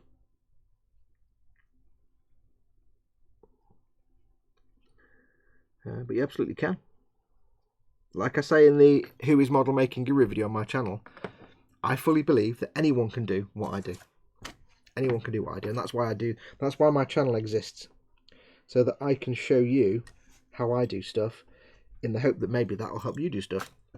Keep in mind, I am the laziest model maker in the world. I'm also the laziest human being in the world.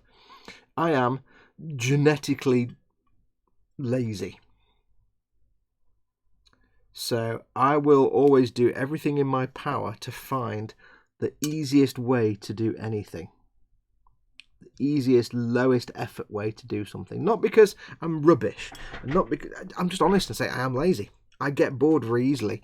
And if I've got a process that takes me 5 hours, but there's a way to do it in an hour, then I'd much rather do the one that takes an hour and not get bored. Because if I get bored of something, I'll just walk away from it. I have a litany of half-built models that I got bored of. I've got an itch on my back. Hang on. Oh, rock my shoulder blade. Oh. So if I can find ways to do things that look just as good as the complicated way, but are much easier, then I will. So that's what I do. So if you're struggling with something, ask away, man. That's what I'm here for. There's probably a video on my channel that shows you how to do whatever it is you're stuck on. But if it's not, just ask. That's what I like these live streams to do, is a place where I can sit here and crack on, but answer your questions. Because I don't, you know, there's lots of things I don't cover in my videos. Either stuff I don't do, or I've not had option to, or had chance to film yet. Because I just build whatever takes my fancy, or whatever I need to build at the time. So it may well be, you know, I haven't filmed something because I haven't had the situation where I do that. Same here, Nicholas says, Paul Di Tommaso, takes time and practice. Yeah, I fully, my strong, and I mean, I really mean this, my strong belief is there's no dark magic to any kind of creative art, specifically in this case, model making. There's no skill level. There's no like thing at which you've got to be a certain ability, otherwise you're just not going to be able to do it. Because that's nonsense. There's no difference between you and a professional model maker, other than they've been doing it for a long time. They may have been trained by someone, and they've just taken the time to learn it. There's the only difference between you and a hardcore professional that does museum quality art, paintwork and stuff, is experience and just time. There's no physical reason that you can't do. Okay, this decal's moving around. It's got a little tiny bit of water, which has reduced the friction, so it's sliding left and right, even though I'm not touching it. It's like weird. There's no physical reason why you cannot do a paint job just as good as a professional. It's just a question of time and experience. Literally, you can do anything that a professional can do once you are shown how to do it and what tools to use. And that's what my content is about. I show you the tools to use and how to use them, and that's how you get the good results. So don't feel left out. Don't feel sad that you somehow think you're not part of a club where all these people that do all these amazing things and you're not part of that club, because you can be. It's just that maybe nobody's taken the time to show you how to get there.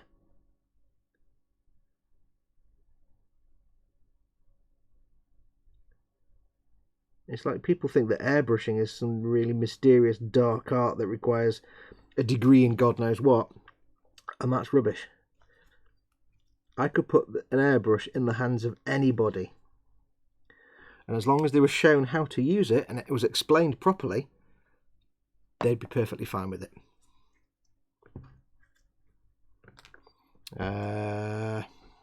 Is that water on your mat? Are you doing a poll? What here? That's where I'm using that little area for my decals, but it's not like paint, where paint makes a mess. It's just decals, where decals don't make a mess. So a little bit of pole action going on. It's not Gotham having an accident. Because when Gotham has an accident, I actually get little chocolate eggs. It's quite adorable. So yeah, there's absolutely nothing that any of you, that anybody can do anything, basically. It's with anything in life. It's just a question of being shown how to do it and what to use to get that result, and having it explained well. That's the trick. There's nothing that frustrates me in life more than something poorly explained, which seems to be an endemic problem in the world of software, and more specifically expensive software, like, you know, Photoshop, video editing software.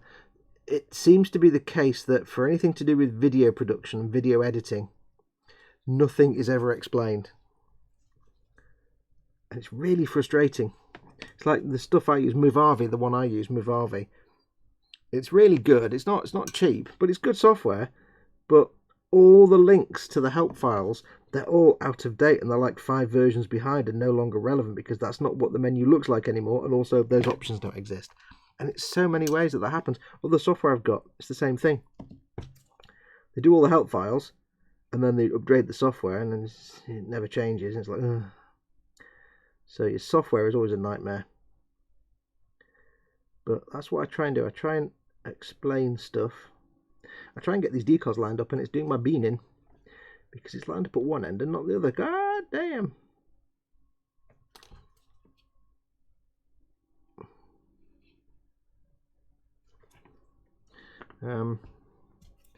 Yeah, so I'll get back to chat in a minute and actually answer your question if you do say. But yeah, what's your boggle? What are you tripping up on at the minute? Because it depends where you're faltering. Because there's obviously just building Gunpla, and then there's painting and weathering and everything else. But don't forget, that's not the only type of model making. There are other forms of model making. It's not just all about Gunpla. There's also, you know, proper traditional model making. There's scratch building. There's Warhammer. Yay! There's many different genres. There's armor build, people that build just armor and stuff. There's all kinds of different types of modeling out there. And it's important to remember that you're not restricted to methods and techniques that people use for building Gunpla. I don't use traditional Gunpla building techniques. I use my traditional model making techniques. So I do weathering like you see on armor, because that's what I grew up with, that's what I know. So you're not restricted to any specific type or style. I'm sure you've answered all that in the chat, but I'll get to it in a second. Right, that's those 3 down, so I shall give them a coat of magic happiness. Give a coat to these, set these decals. Again, like before, just trying to get the solution to go under the edge. I'm not slopping it everywhere.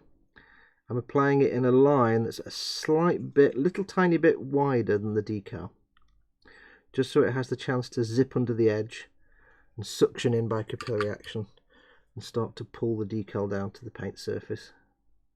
So just over the edge of the clear carrier film, really. I should put that there to one side.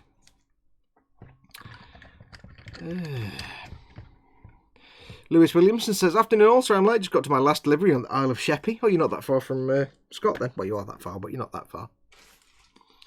I grew up in Hackettstown, New Jersey, and we had the best Halloweens because M&M bars were based there and half the town worked there, so you would get a ton of full-size candy bars. Cool.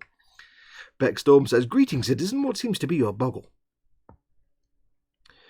Nicholas Austin says, nub removal causing whites despite extreme time focusing on it. My sanding is causing it to look grainy on finished model and the limbs moving when I don't want them anyway to strengthen them. Yeah, if you're getting the white stress on the plastic when you're removing nubs, the trick is to leave more of a nub. Let me get a bit of paper so you can see. And also depends on the quality of your equipment. Auuuugh. So, for example, let's go with that. For example, if you have a piece on the sprue, there's the piece, and there's the sprue there.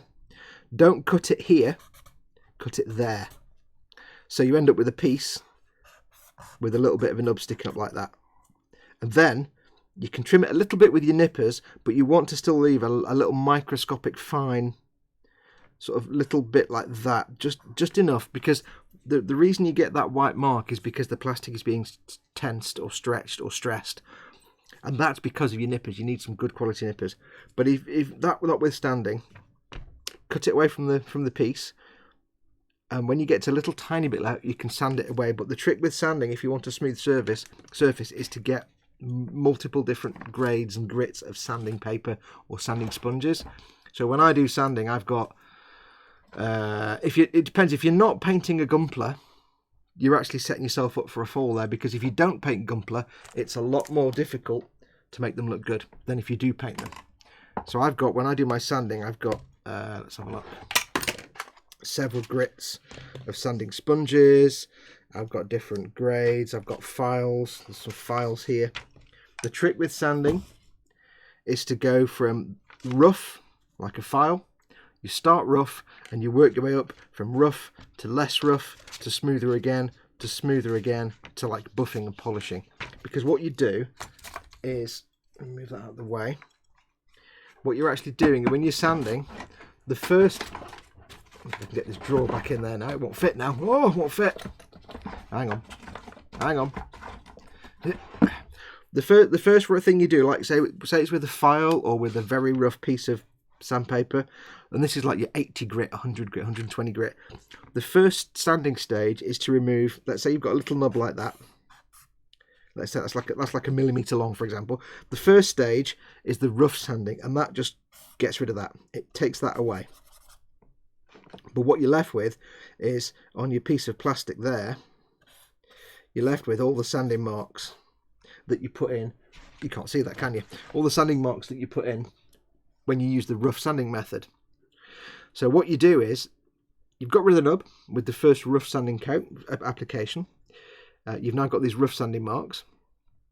You then go for a higher grit. You work up the grit. So you start with, say, your 120 grit or your 80 grit is the rough or a file. Then you go to, say, 600 grit, which is a higher grit. Higher grit means it's finer.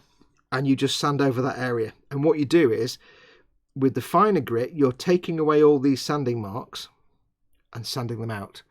But you are reintroducing more finer sanding marks.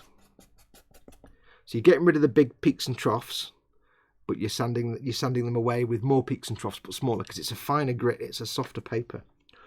So then what you do is you go up the grit again. So you might go to a 1200 grit, which is softer again, and you do exactly the same. You're taking out the sanding marks that you've left with the medium grade that you did a minute ago, and you're adding more and more and more, but even finer sanding marks. And then if it's still not smooth enough for you, you then go up a grit again, and you might go to 2,000 or 3,000 grit, and this is where you get into buffing and polishing. And what you're doing, exactly the same. You're sanding out the little grooves and ridges that you put in with the last sanding method, and you're replacing that with more. And eventually, you've got so fine that you don't see any marks at all, because you've polished them all away. So effectively, when you first do your rough grit, your rough sand, your surface will look kind of look like that when you do a rough sand. And all you're doing is the next step up will flatten that out, but probably introduce a little bit of roughness. So the second step might be like that. The third step will flatten that out, but leave a little bit of roughness.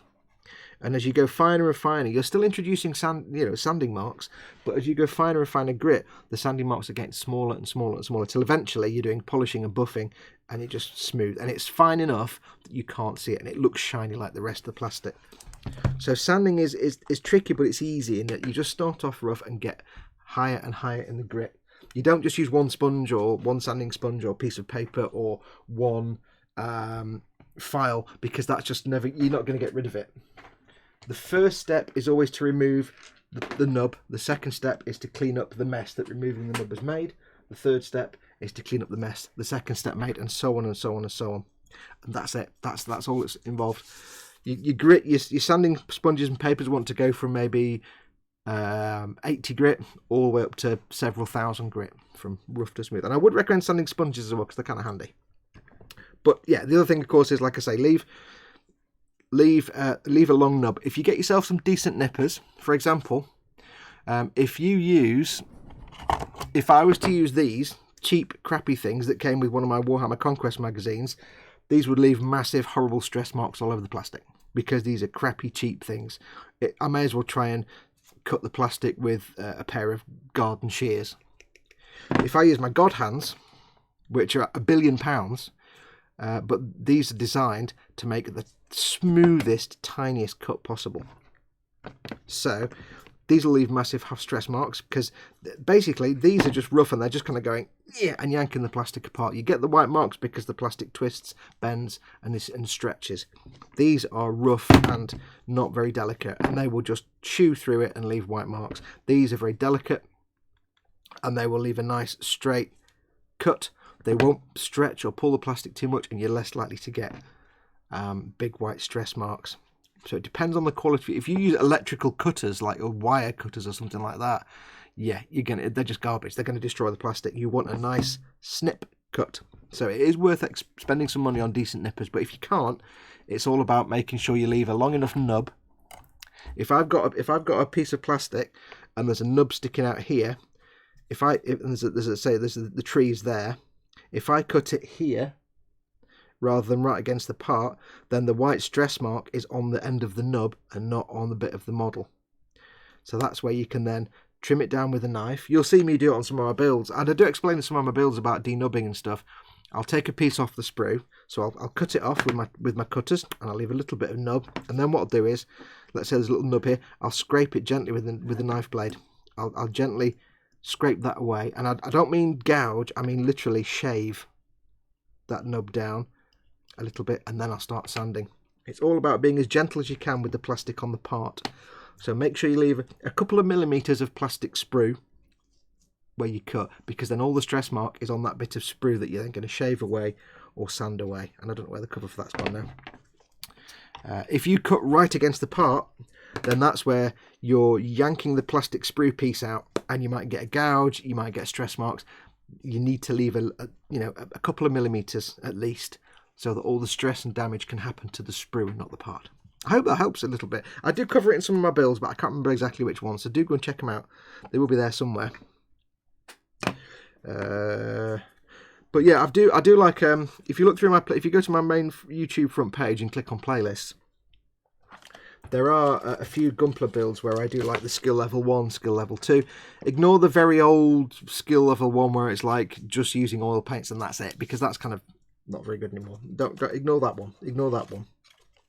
The simplest starter level is the Giara Zulu build, and that's like a little bit of painting, but not much, just for details. A little bit of Sharpie use, and some other bits and bobs, but mostly it's a straight build from the box. And it goes all up to skill level 5, which is things like my Freedom Gundam or my big mega size RX-78-2, which are proper full paint jobs.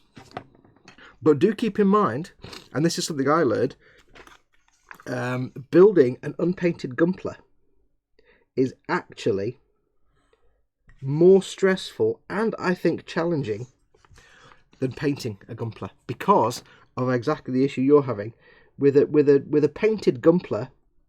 you don't worry about stress marks in the plastic. All you need to do is make sure that where the nub was is now smooth, so you can't see a lump or a bump. And the sanding's been done well. All you need to do is sand it smooth. If you are doing an unpainted Gunpla, you've got to get the same thing. You've got to get the surface smooth, but you've also got to sand it so much that it looks like the original plastic. I think that's more stressful, which is why I tend not to do unpainted Gunpla. Because basically painting hides a lot of sins. You don't have to be quite so strict about getting everything. As long as you can't physically see sanding marks, once it's primed and painted, you're fine. But it's just one of those things. You know, if you don't, if you're not familiar with how grit of sandpaper works, or how you work your way up the grit, then you wouldn't necessarily know how to sand, and you wouldn't understand that it's not just one lot of sanding and there you go. So, never be afraid to ask, because a lot of these things that people, we take for granted as obvious, are not obvious to someone who's never been told about them. So, ask the questions. If you're not already a member, you might be, I think you are, but if you're not already a member, I'll put the link in the chat for you. Go and join the Model Makers Boom Hut. There's 4,000 people in there, and they'll all love to help you out. They're all really helpful. So, go and check them out. Let's have a look. Oh, and about the loose joints, that's usually just a case of if they're loose, that's how it's designed. It's the plastic, it's the gap between the parts. Somebody does say dip the ball joint into crazy glue or clear coat. Says Paul. You can apply a coating to a ball joint. However, if you're not I would say, this is my personal opinion, but for me, Gunpla became a lot less stressful as a painter. Gunpla became a lot less stressful when I actually stopped leaving them posable. When I actually started gluing all the joints together and forcing them into a fixed pose. That's when Gunpla actually became fun for me. Because as a painter, taking moving joints into account is a living nightmare. So the moment I realised this kind of obvious thing, I could just glue all the joints and not worry about it. Because once I've built a Gunpla and I've spent 150 hours painting it, there's no way anybody in this world is ever going to go anywhere near it and move a joint, because I would rip the hand off for a start. When I finish a Gunpla, it goes into a display cabinet, and then it's never touched again. So there's no point at all in keeping posability on a shelf queen. No benefit to that whatsoever. So it's much easier to just glue everything in place. Like this build here, this is a fixed pose, so all the legs and hips have been glued into place. And when George gets it, he won't be moving any of the arms and stuff, because all that happens is you build all the joints as posable, and then the moment you move something, all the paint scrapes off. So it doesn't work. And also, like you say there, it's got loose joints. Some kits are bad for joints. Some Gunpla kits actually have loose floppy joints. The Sinanju, the original Sinanju car, is terrible. The arms, the wrists, just rubbish. So yeah.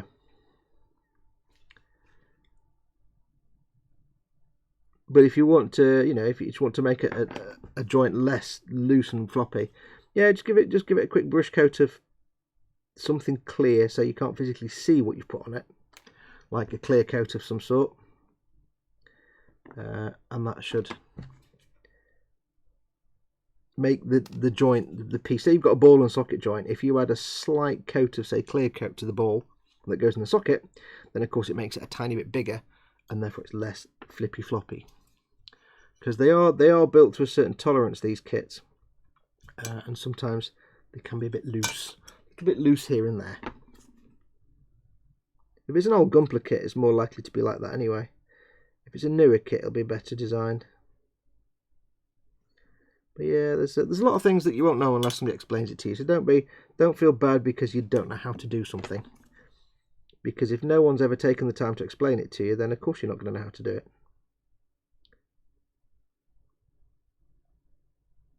And I was watching a video yesterday, an interview with Duncan from Warhammer TV, And he made a very good point. I didn't know this, but he made a very good point. He said that when he was a lad and he went into a Warhammer store, early on, and he was still learning the basics, and he said to the guy, he said he saw this like rhino or something in the cabinet, and it had all this amazing effect on some of the surfaces. This like sort of relief effect on some of the gratings on the front, on the grill. And he says to the guy, he says, how is that? He plucked up the courage to ask the guy in the store, how did they get that effect? How was that done? And the guy said, well, obviously it's dry brushing. And he said, you know, being a bit of an introvert, it just kind of floored him, and he went, oh, and then walked away, and it kind of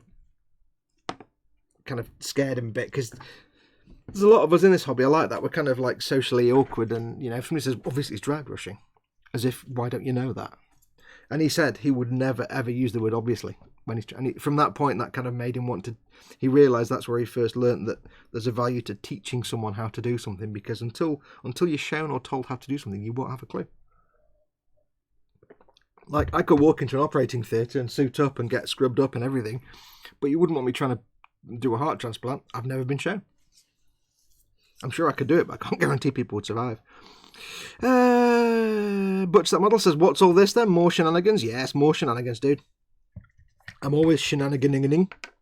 God Hands, says George Gabriel. Yes, they were very kindly donated to me. Very, very kindly. If you're in the UK, I wouldn't bother trying to get God Hands. Just don't even bother. Because the shipping, anywhere you can actually get them, will charge you more shipping than they actually cost to get they're 45 quid for the clippers, and most places will charge you about that for shipping as well to the UK, so I wouldn't bother. I was lucky enough that a lovely follower sent me them, gifted them to me, which is fantastic. Very lucky. There are other nippers are available. Let that dry for a minute. Hello again. Pleasantly surprised to see another stream, says Raging Bassist. Oh yes, there will be many streams, my friend, because we have many decals. I've only just finished the legs. So, yeah, I've still got 2 arms, the torso, and all the other bits to do yet. So, and now I've got... Dad will know this, because we talked about it the other day. Now I've got stuck in my head, absolutely thanks to what you just said, the only half-decent song that was on the ELO 2 album, when it was, like, not actual ELO. That's the one at the start where it's like, hello, hello, it's good to see you once. And that's the only song that's like 2 minutes long, and it was rubbish, but it was the best one on the album. Because it was like, oh, look, ELO's got back together, but it wasn't. It was a couple of the guys from ELO, and it was terrible. It was nothing like ELO. It was just like fat, middle-aged, white guy, rock and roll type nonsense. So it was terrible. Don't recommend that album. ELO 2, nah, don't. Also, don't recommend Zoom, because it's just terrible. Raging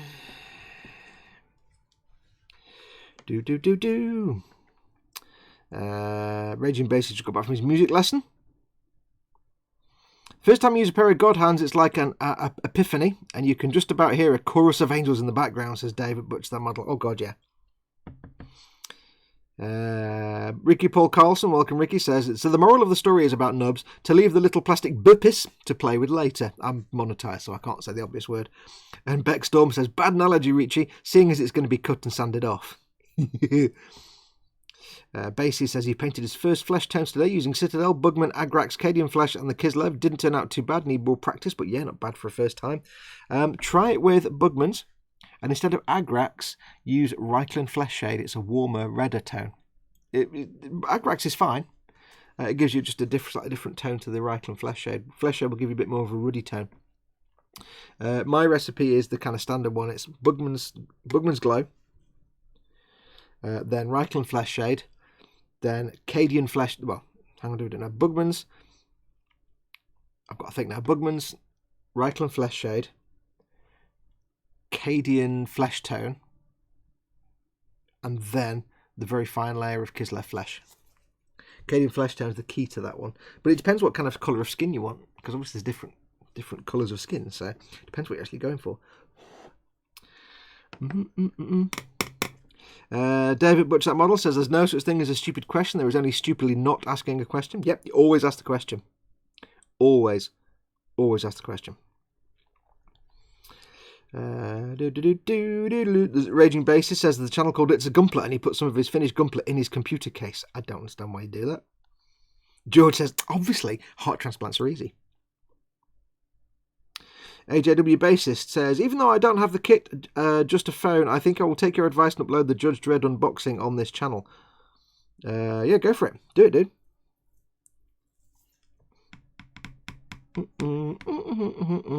Well, not on this channel, because this is my channel.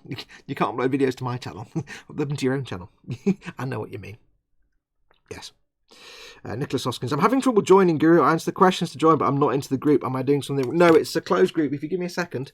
If one of my lovely... none of you can Dad? I'll do it now. Give me a sec. Let me do it now. Hang on. Somebody has to approve it, basically. Give me 1 second. I'll put my hand here so people know I haven't just hung. Boom hut.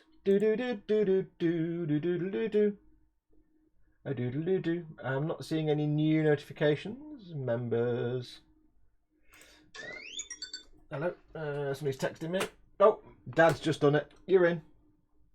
Don't you worry yourself. I think you're in. Yes, you're in. Dad's just done it for you. Awesome. Yes, you're in. It's a closed group, which means anyone can join, but somebody has to approve the request. Paul Di Tommaso says, gotta go out. See you later. Thanks for coming in, Paul. See you in a bit. If I don't see you later on this stream, I'll see you maybe tonight for Chris's stream. But yeah, in the Boom Hut, Nicholas, feel free to just post up pictures of your stuff, ask whatever questions you want. Just spend a little while reading through the post, just get to know everybody. There are some notification posts at the top in the announcements section. Have a look. There's a building competition, there's a Secret Santa and stuff like that. So have a look and see. Make sure to read the rules as well. You will have done already, but it's a very nice group in there. Everybody will look after you. Thanks, Dad. It feels awkward to say that with my father in the room. He says, Nicholas, hey, listen. When I went to Warhammer World the week before last, obviously I shouldn't say obviously because you don't know. See, exactly. I got a lift with Dad. Dad took me down because I don't like driving on the motorway, so I went down with Dad. And then when we came back, Dad popped in for a brew. So there's me and there's Mama Fox sat downstairs, and Dad sat there in the armchair. And Mama Fox is like, so, Dad, do you have far to go? And I'm like, Mama Fox is 80 and she's calling Dad, Dad. And this is really weird because my dad died 20 years ago. And it's like, this is really weird. Because everybody calls Dad, Dad. Even Mama Fox calls Dad, Dad. So it's like, this is all kind of very strange and bizarre. It's very weird. So don't feel awkward about it. But Dad, you see, Dad's got a claim to fame is that he's met Mama Fox and he's had a Mama Fox hug. Haven't you, Dad? He's the only one. Only him and Tony from Helgen 3.5 have had a Mama Fox hug. Because Tony lives near me, so good lad. If you don't know who Tony is, he's one of the E-Models builders on the E-Models channel with us, but he's not had a chance to do anything for a long time. So, right, I need to get some of the stuff on these. Now, here's the question. Dad is everyone's dad. It's a dad's army. I love being Dad, and I've had a hug, says Dad. Right, so, now, let's have a think. Fuel tanks. I've got them on. What do I want to add? Do I want to add a license plate or two to these? Or do I want to add them to something else? I don't want to make them too busy and fussy. I might have one of these, actually. These little colour things that I don't know what these mean. Let's see if I can see close enough. It says 1978 and some things. I might put one of these on. Like it's, because it's like a fuel tank, so. Like on the bottom here, maybe. Raging Base says, question, it is important. Who wants a cuppa? I have chocolate malted milks in. I would love a cuppa, but it takes me ages to make one of these, and I can't go down. I can't leave you for 10 or 15 minutes. Yes, Clarky, you spelt my name wrong. I saw that. I I don't know. I don't want to use all my decals up. Looks very health and safety fox. Yes, these are all from is from the Italeri truck stop kit. So I'm putting some of these on just for gits and shiggles. Do.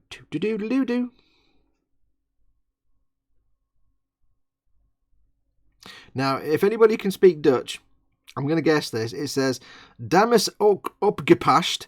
De mijne is 18 meter lang. Something, mine is 18 meters long. So that means, I don't know what that means. Don't overtake. Something like that.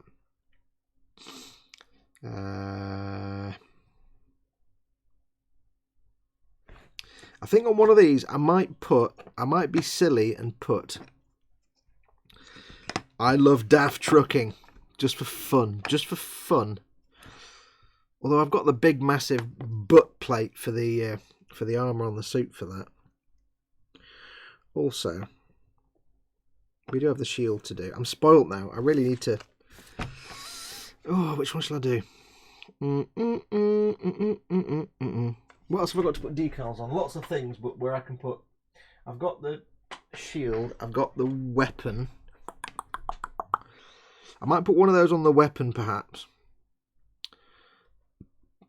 I think for long vehicle, that might go on his butt, on his big ass butt plate. These, I quite like these. These don't look like anything to do with trucking. They just say, you know, number PKs. I might put 2 of them on. Let's put 2 of them on. And then that might be it for the for these packs. It might not. We might do more little ones, but we'll see what comes out. I've got like billions of sheets of decals to use on this kit, so don't mind going a bit crazy. I just don't want everything on the fuel tank, so nothing can be seen from the side or from the front. So we will put that there. So I'll get these soaking in the waters.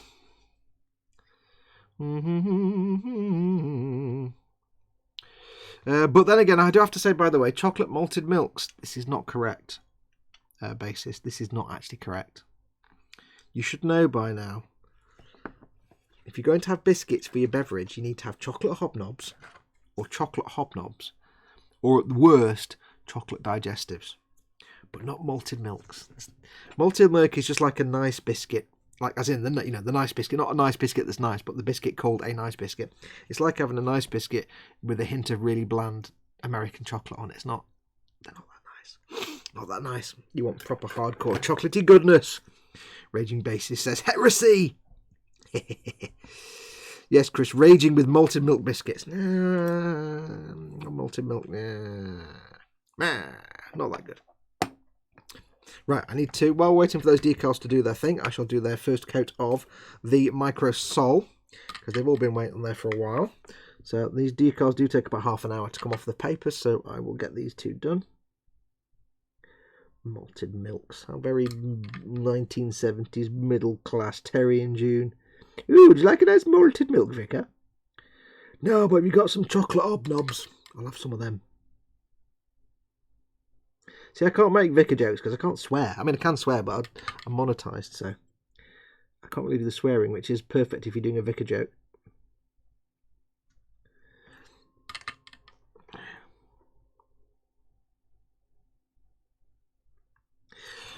There. Do it on this one.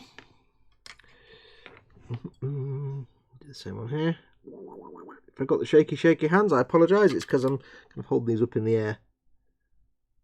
I challenge anyone to rest their hand on the desk, rest it on their wrist on the desk, and hold something up and not have the wibbly wobbly hand of wibbly wobbly. It is impossible. It is impossible. So same with the micro sole as I did with the micro set. I'm getting them over the decal and a little bit over the edge, just so it can suck underneath with capillary action. I'm not going like this everywhere because micro set and micro sole, if you're careless and they're applied too heavily, they can affect your paint coat. They can eat into your paint a little bit, but absolutely they can affect a gloss coat, an acrylic gloss coat. So don't basically Slap it on. Yeah, don't just do that. You have to be more focused with them. 2 sugars in my tea. Stop talking about tea and coffee because I'm dying for another cup of tea, and I might have to go and make. It might be that I have to put you on the holding music for 10 minutes while I go and make another brew because I might have to go on. I need to go on for a wee anyway. American chocolate rates of vomit, says Print Guru. Welcome, Print Guru. Oh, I thought he meant a chocolate malted milk drink like Horlicks, says Beck. No, malted milk biscuits is bland. But Basis says, but I will say a chocolate hobnob, been watching bottom, is a good shout.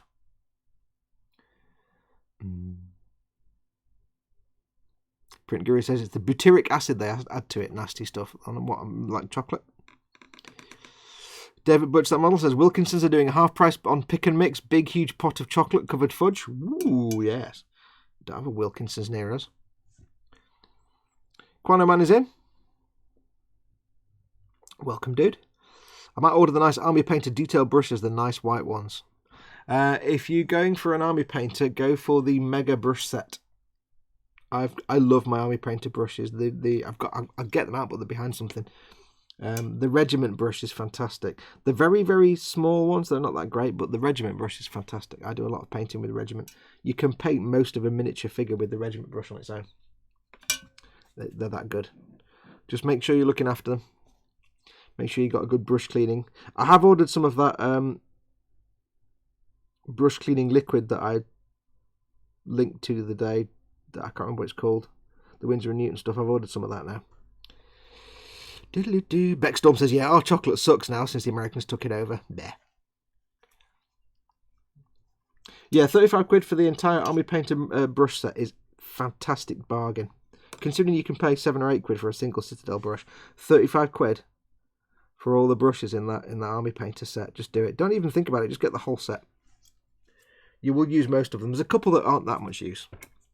One of mine went after about 5 minutes, but I didn't really use it that much.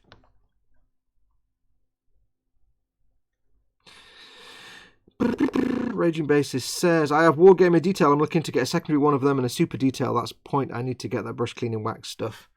The Masters Brush Cleaner and Preserver.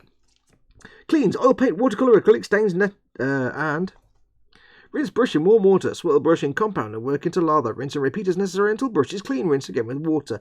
For hard oil paint brushes, let brush sit with clean. I'm reading out shopping lists to you on the stream while this comes off the paper, aren't I? I do apologise. I'm filling time desperately here. Right, there we go. So, I think what I shall do with these little puppies... if you're looking to get a Masters Brush Cleaner, in the link below this very video, amongst all the other links in there, pimping my stuff, there is a link to my Amazon store. Go and check it out. It's got Masters Brush Cleaner in there. It's got the Winsor & Newton brush cleaning solution. The Masters Brush Cleaner is your daily brush cleaning solution. The Winsor & Newton stuff is your, I need to clean this brush because it's absolute made of death, or I need to, it's not lined up down there, down the middle. Oh well.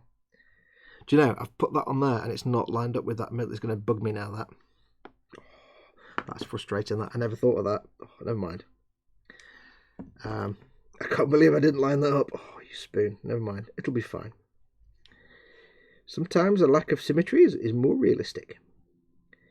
Yeah, the Winsor & Newton stuff is like your, this brush is really knackered, or it's your once a month nuclear option cleaning solution. In fact, what I'm going to do, I'm going to avoid drawing attention to that by putting this there instead. Like an absolute sponge. I've not lined up that with that bit there. I don't think I did it on the other one either. No, totally didn't. Oh well, never mind. It doesn't really matter. It's all just part of the experience. Fox, you're an idiot. What can I say? What can I say? I like that though. 375 PK. Is it lined up? I don't know. Let's find out. Oh, no, I'll tell you what I will do. No, I'm going to put it there. That looks too busy. I'm going to put it down here. Out of the way. That just seems more visually pleasing to me. Oops. Can't believe I did that. I tried to get them all nice and straight and everything, but didn't actually line them up to the three axes of the tube. Oh well. Not to worry. So again, I'm just going to roll the cotton bud over just to squish out all the excess water. Squish, squish. Roger, squishing now. These are quite thick, so extra squish is required. And it's over that textured paint job that I did. So we'll get that there. And this one can go similar.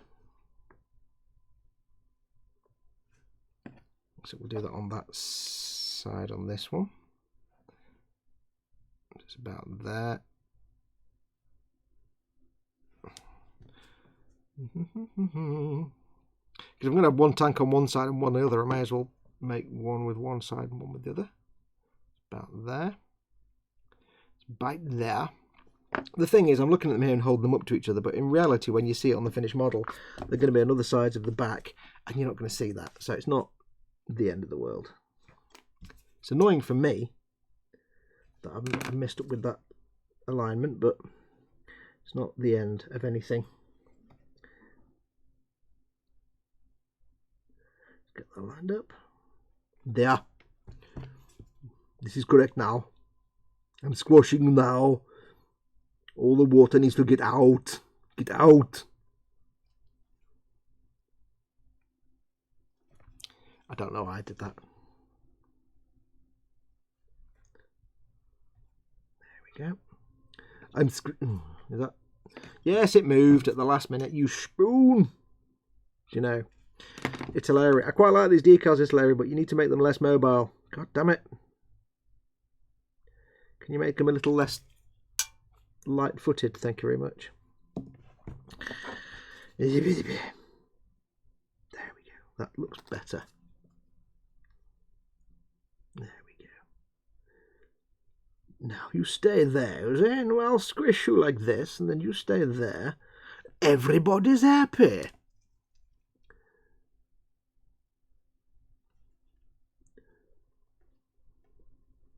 Quintilis Varus, where are my eagles? Don't know why I'm doing that. It's just in my head. Sometimes I have things in my head that I have to get out. And you guys just have to sit and listen to it. Sorry. It is the order of things. Right, I'll have a look at the chat again in a second. So, what we're talking about. I've got no idea what we're talking about now since I saw unlined up gate. Since misalignment gate just happened then, I've lost track of what I was talking about. No idea. 388 PK. I don't know what that means. It sounds cool. It's also in a kind of Euro style font, which means it's clearly a sci-fi kind of sign. For some reason, the letters PK together and numbers in Euro style font, it just says sci-fi to me. I may have to invest in more of these. Well, I don't think you can get this decal set on its own. You have to buy the truck stop kit, but I have no interest in the truck stop kit. However, if you're making the Revell Star Wars Land Speeder and you want some extras, that's a really great thing to get extras from. Let's have a look. Oh yes, there's a link in the description below the video. It's my Amazon store link. There's other links in there, but there's the Amazon store link. Go in there. It's got lots of different paints. It's got brushes. It's got the brush. It's got the mega brush set. You've got the brush soap. You've got the Winsor & Newton cleaner, which is your monthly one. Loads of other things. So if you need to pick anything up, if you're in the UK, because if you're in the UK and you need to pick something up, go into my store first and have a look. It is an affiliate store link, so go and have a look. You will be helping me out massively. It doesn't cost you anything extra. It doesn't cost you a penny more than the actual item. It just helps me out at the same time. I did have a thing for it, but I haven't got a thing for it now. I've got a TED. Slap it on. I've got that. Fox, don't order stuff. Just come to Telford. We will even come and get you, says Butcher that model. Don't order stuff. Oh, I see what you mean. I've already ordered the liquid thing. Yay, big Telford meetup, says Gross Models. Raging basis. Dad says to Dad, we'll pick some up and brush set maybe next payday. Already spent quite a lot this month. Went a bit mad with my first pay from this new job. Yes, you get your first pay packet, you spend it within about 5 minutes. It's the correct thing to do. It is the correct thing to do. Yes, Dad, all the donuts will meet up. Everyone needs a TED button. Bassist has to go make an urgent call. I think my PayPal's just been hacked. Oh dear. Go and sort that out. Hope it's not, dude. Good luck. Right, I need to put these devices, all that we did earlier, back in the tray. Back in there, you see? Put those decals over there. Now, you can't see me doing this, but I'm putting all my bits for feet and stuff back in their relevant trays. Because I don't need to do those bits now. Put that there, why not? That's the right leg, so this is the left leg. So left leg can go. Don't know. I'm just sorting out my tray here. I'm trying to put all the bits in the tray in such a way that all the decals aren't just going to scrape off instantly, because that would suck. Right leg, left leg. There we go. That bit there doesn't really matter if that's left or right. Right, so I'm going to put that tray away. That's all the leg bits done. All the decals for those. Yay. So now we've got all the arms and the torso and the body and everything. What I'll do is I'll get the torso out, because then it's easier for me to deal with than endless trays full of stuff. Torso. Let's give this a bit of a dust, because it's been sat on the side there for a few days. Little dusty. Little bit of a dusty, you know what I mean? Get rid of all that little bit of dust. And of course it has to be done. Bulba. Yeah, I know. Bulbasaur, good old Bulbasaur. Yeah, so I'm going to put those fuel tanks over there for a moment, out of the way, safely. These will need more coats of good stuff on them to get those decals settled down. Bulba. Tea. Time we're on 4:30. Good God. I think it's time to do some sticker giveaways. I think what I'm going to do, I need to go for a great big wee. So I'm going to go for a great big wee. I'm going to go downstairs and get myself a glass so I can have some water to drink, because I'm running out of tea. So I'm going to put you on the back in a moment screen for just one moment while I go for a great big wee and get myself some water. And then I think we'll do some sticker giveaways. So stay where you are. Go nowhere. I nearly went for my mouse then to change the screen, but I don't need to because I've got a button. And I shall be back in a moment. Hold on to your trousers. Wait, where's the button? Have I got it back in a minute? Oh, did I not set one up? Oh, bugger. I didn't set one up. Fudge. Right. I'm going to put you on the starting soon thing, but it's just for a minute. So I'll be back in a minute. Hang on.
And we are back. There we go. Sorry about that. I had to go for an enormous wee. And also, I really need to get myself some water. So let me get the stickers out. Hang on. Me. Sticker time. Now.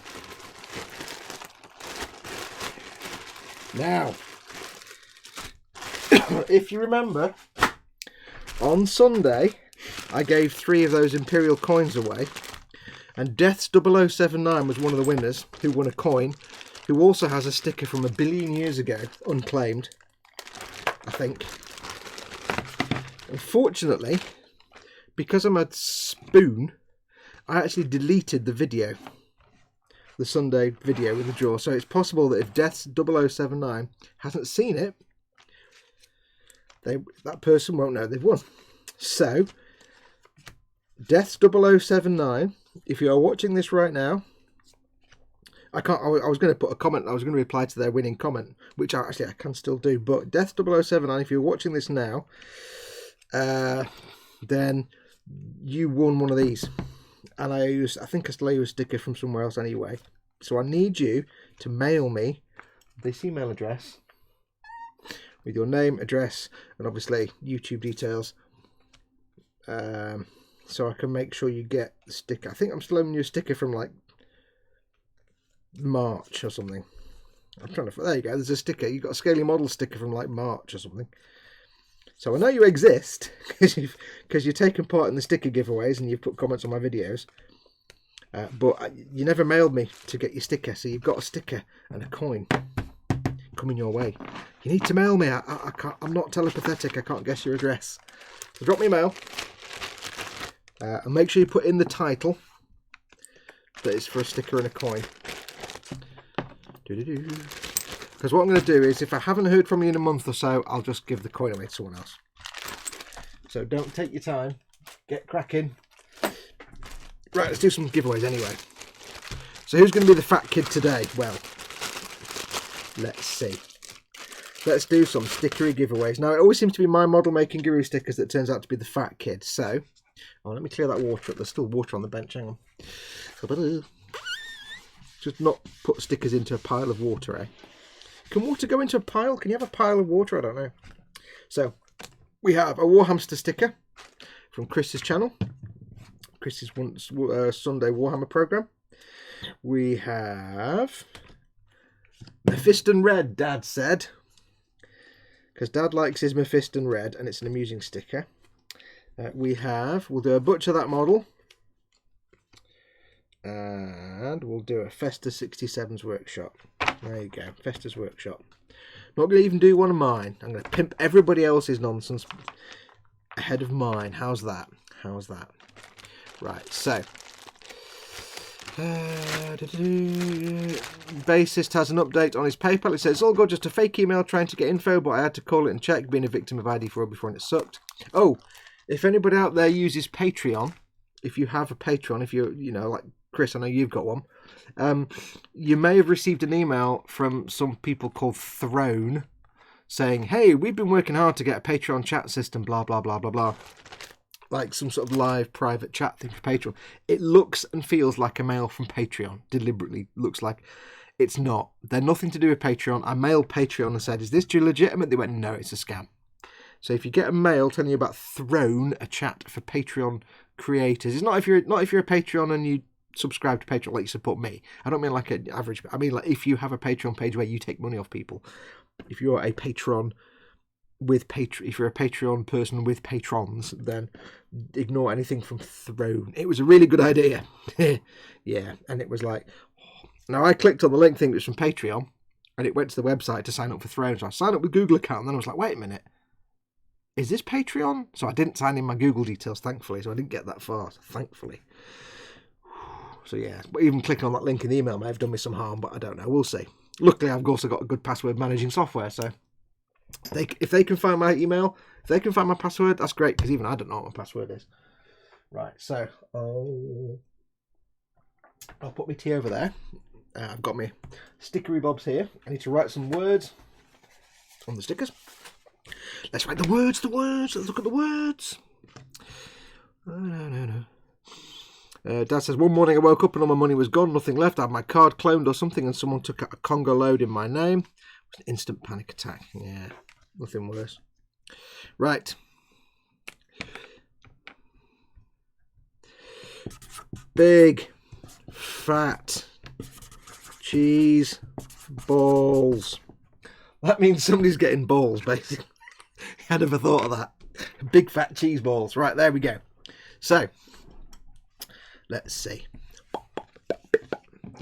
I've got to think of some bloody questions, haven't I? God damn it. Right, so, let me scour my brain and think of some questions. Now, okay, first question. First question. Here we go. Everybody ready? Now, before we do anything, remember, at this point in the show, there is always a lag between the video that you're looking at with all the eye holes in your face and the chat. So before we do anything, what you need to do is hit your refresh button on your browser and drag the slider across to make sure you've got the minimum lag between chat and video. So I'm going to give you a second to refresh and drag, refresh and drag, refresh and drag, refresh and drag. Chris says, hey, why am I fat? No, they're I don't know who the fat kid is today. We'll find out, won't we? Oh, I see what you mean, big fan. Yeah. Hey, that's right. Colin's balls and Dave's cheese and Dad's just big. Right, so everybody refreshed and dragged. I'll give you a couple more seconds while I have a little swig of waterings. Waterings. Nom nom nom nom nom nom nom. Right, so first question. Is everybody ready? I want the fat, says bassist. First question. Are you all ready? Okay. What's his name? Go. You might spell it wrong, but as long as it's a roundabout right. What's his name? You know his name. What's his name? You can tell I'm desperate for questions. I might be like, what's the third sticker? I take the first. Remember, it's not just because it's first on your screen doesn't mean you are the first person to get the answer right. It's the first person in that chat there. And the first answer is Beckstorm, who says Guthorm. Yep, Guthorm. Near enough, it's an M on the end. Well done, Beckstorm. He is indeed Guthorm. I do need to do a cartoon of him so I can put him in the title screens. I should start using him more.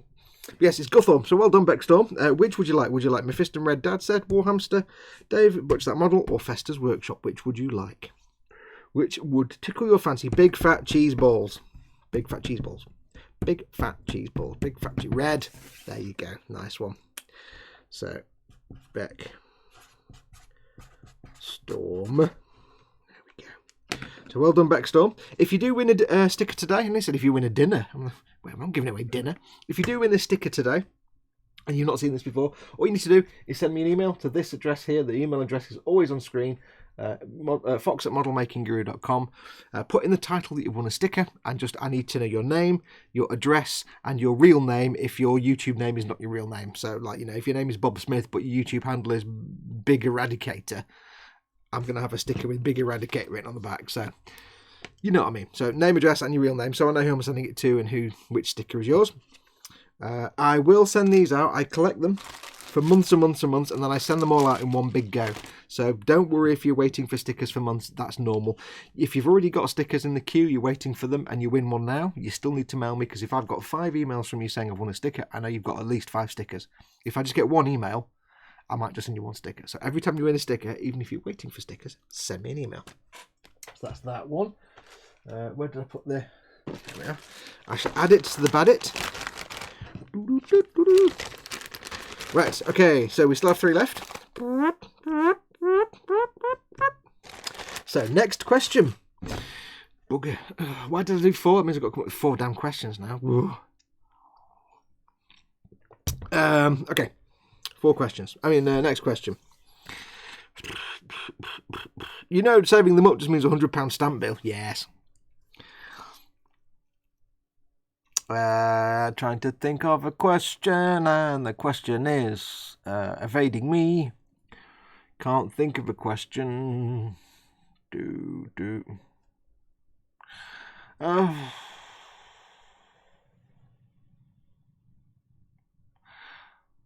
Okay, completely random question just because for some reason it's in my head for no reason whatsoever, but it's a completely random question. Utterly random and not related to anything at all. Where would the 2012 Olympics go? How random was that? Just, like a random thought pops in your head. I had to suffer the bank card. I have no interest in sport, and for 4 years I had a damn debit card with the 2012 logo on. I'm like, oh, I hate sport. Why do I have to look at this nonsense on my bank card for 4 years? And Raging Bassist is straight in with London. Yes, it was the London 2012 Olympics. So well done, Bassist. You've won yourself a hamster. What was it? Fat cheese balls. So you want fat cheese or balls? Which would you like? Fat cheese balls. Yeah, so I had to have this my bank card for 4 years or however long they last. It was like I hate sport, and you put the logo on it, and I have no interest in the Olympics. Oh, he wants the fatness. There you go, Chris. You weren't the last one. Yeah, so there we go, Bassist.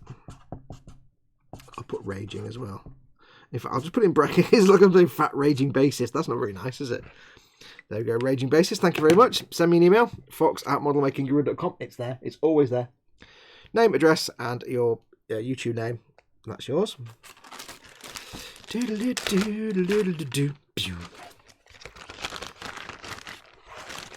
Dave Butcher, that model, says, I've had a brainstorm. If we all send Fox a book of stamps for Christmas, I know I'm a genius.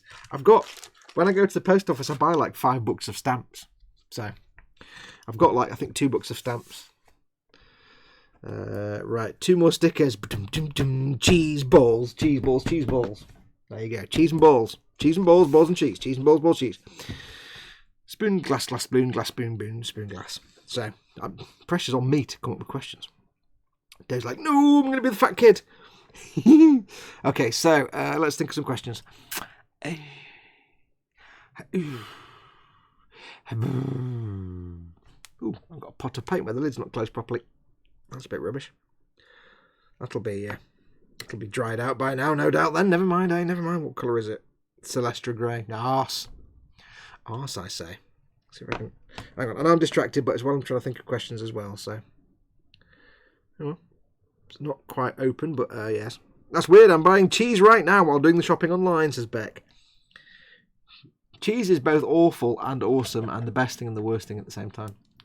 Right, I've got to think of a question. It's not working, guys. I'm not doing very well here. Doobie-doobie-doo. Thinking of a question, there isn't a thing in my brain. Thinking. Okay, here's a question. Star Wars, you ready? I'll even say the film, A New Hope. Okay.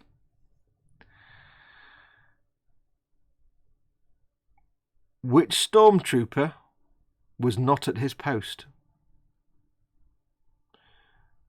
Which stormtrooper was not at his post? Why aren't you at your post? It's his code number. I don't know why it popped into my head, it just did. But there's a bit where they're in the hangar. They're in the hangar and they're trying to get out the Falcon. And Raging Bassist is in. TK421, why aren't you at your post? Well done, Raging Bassist. Well remembered. I don't know why I remembered it. Bassist is in again. Dave is almost there with TK521. He's like, TK421, why aren't you at your post? Because it's Luke or Han or one of them, isn't it? With the thing. So yes, well done, Bassist. TK421. Why do we remember that? I don't know. Why did I just remember it now in my brain? I don't know. So would you like cheese or balls? Let me know which one you want. TK421. Balls, please. Sorry, Dave, you're the fat kid. Oh dear. Raging Bassist. There we go. Raging Bassist. To make it better, Dave, because it's not nice being the fat kid that nobody wants on their team. To make it better, I'll draw a squig on the back. I'll draw a squig.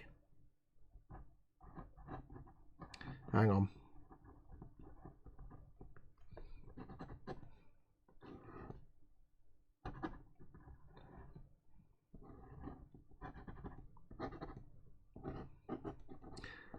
Hang on, drawing a squig. It's a fat squig. Yeah. There you go. So you got a fat squig on that one. See, where's Cy Reynolds when you need him? He's working now again. Oh no, he's had his lunch. He's gone. So there you go. Got a fat squig on there for you. There you go. Cy will appear now. I'd love it if he does. I'm here. I'm back. Shouldn't be a squig today. Should be a Gundam. I can draw a squig. I can't draw a Gundam. So there you go. So we've got a squig on the back of this one. So it's all to play for now. See, yours is the best sticker now because it's got the squig on the back. Squig cheese. Ooh, that sounds wrong. Squig cheese. And that's what Gross Model said just that at the same time. Squig cheese. Ooh.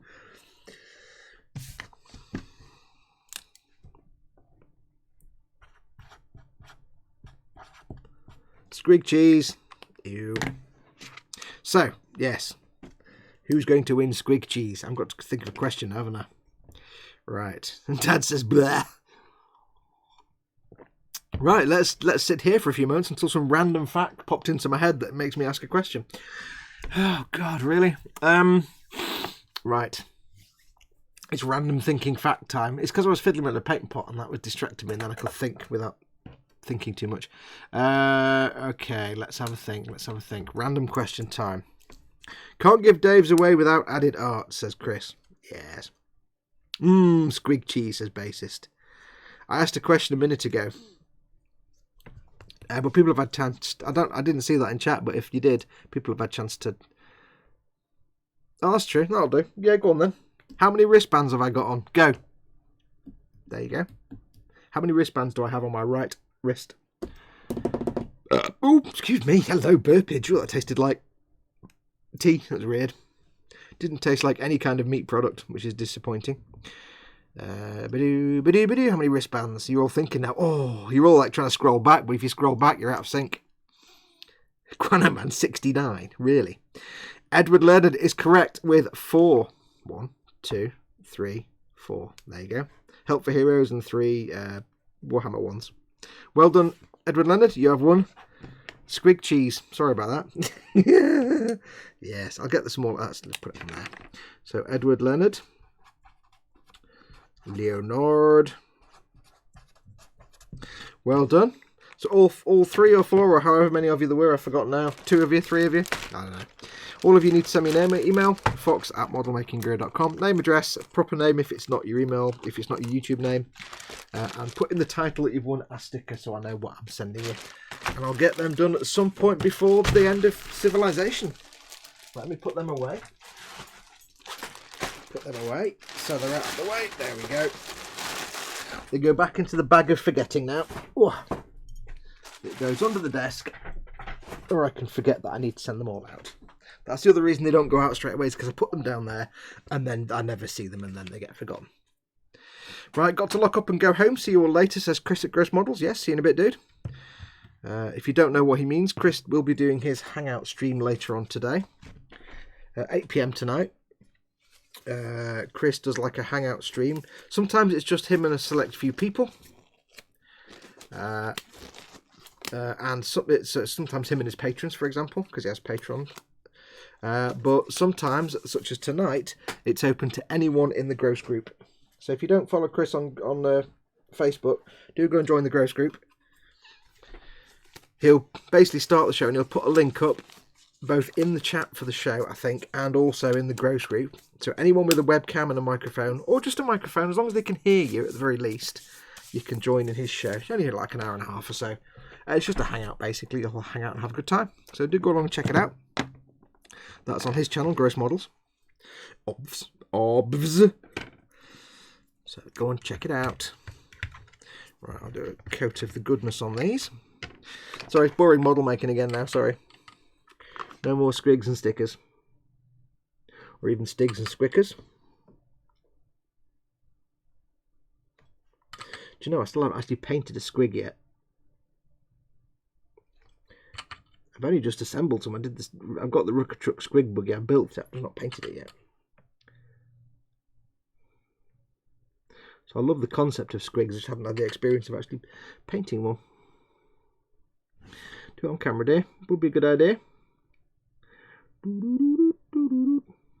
I can go to what? Oh no, I've got to do this one as well.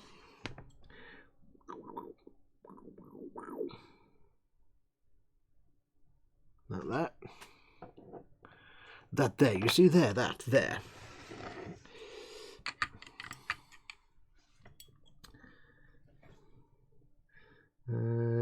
What can I talk about? What are you talking about in chat? I'm going to make Victory Brew, says Bassist. Yay! Have many, many sugars. If it's tea, make it a proper builder's brew with loads of milk and sugars.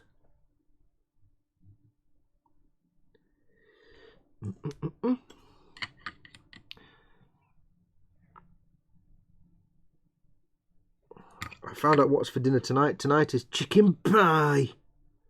Ingredients: chicken pie. So you make chicken pie. You combine chicken and indeed pie. It's like fish pie. Ingredients: fish and pie. But it's one of them Fray Bentos jobs in the tin. You know, you take the lid off the tin, then you put the whole thing in the oven for whatever 20 minutes. It's one of them. I do like them. They're all right. But the only thing that's rubbish with them is they don't really work as pies, because when you get them out, it's basically the fluffy pastry and soup. They just become soup with pastry, basically. They're not quite. They're a bit empty. They're not quite big fat pie type pies, but they're still pleasant. Right. So let's see what we've got for the torso. What are we doing sticker wise for torso? Are we doing torso? Or are we doing? Yeah, this is the torso. I think the torso is mostly going to be little farty things. Little farty decals. Little tiny farty things. There's not a lot going on the torso. Lots of little warning symbols. That seems to be it. One Xeon symbol, which we're not going to use. One registry mark, which we're not going to use, but we can get creative and do something else instead, you see? So, here on here, we're supposed to have the S01 and the Xeon symbol. No. We're not making this as Sazabi. So what we're going to do instead is we're going to replace that with a small Shanghai Dragons symbol. And that might be it, actually. Might fit a big one on there and have to trim it a little bit to fit in, but we might get away with it. It's on red, so I can use the one with the white tail, if I can see it. What you can't see is the little tail part here is actually quite hard to see because it's very similar to the blue. There we go. Now again, because this is the custom made decals, I've got to trim the decal because otherwise it'll just be endless piece. The whole piece of paper is the film, so I have to manually trim the film away to minimize the amount of clear film around the edge.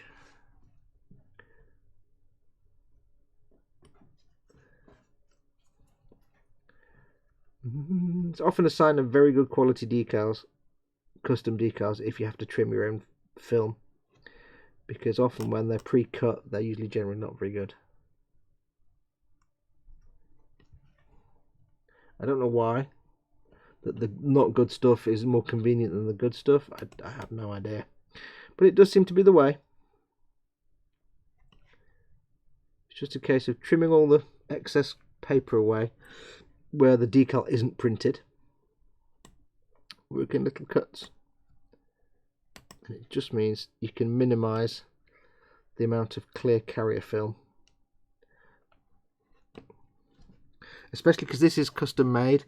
The carrier film is quite thick and obvious, so it is a bit denser than say a Bandai or a cartograph, so you do have to take that into account, which is why you'll see me doing lots and lots and lots of coats of microsol on these, more than the normal decals, because the film is quite heavy duty. So I'm just slowly cutting this away as best I can. It's not going to be perfect, but I don't have to go too stupid.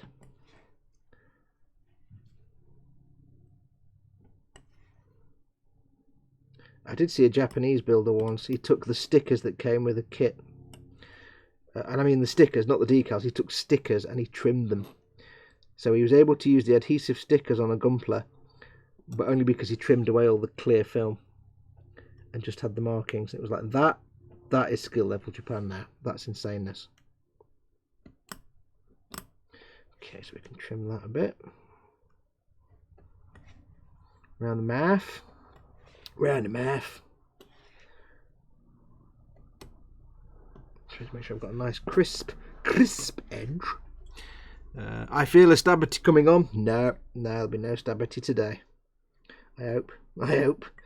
I'm only trimming. Oh, sorry, I'm only trimming paper, so there's less chance for stabitations.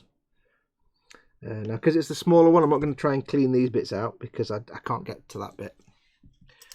But what I do need to do is get rid of all these little bits of paper. These little bits of paper goodness.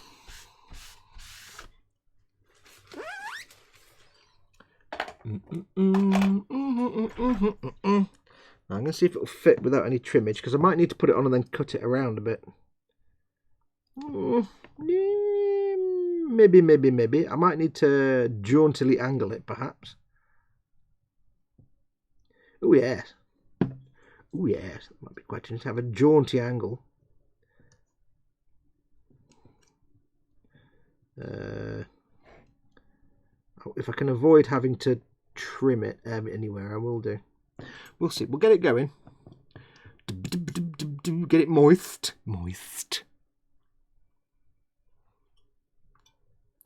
I don't want to be a pie. I don't like gravy, says Dave. I don't understand what that means. What do you mean?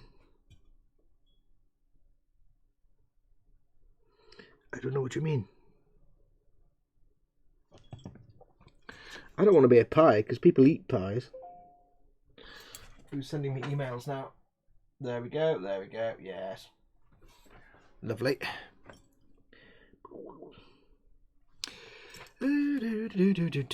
See, no stability. No injuries occurred. Water. Nom.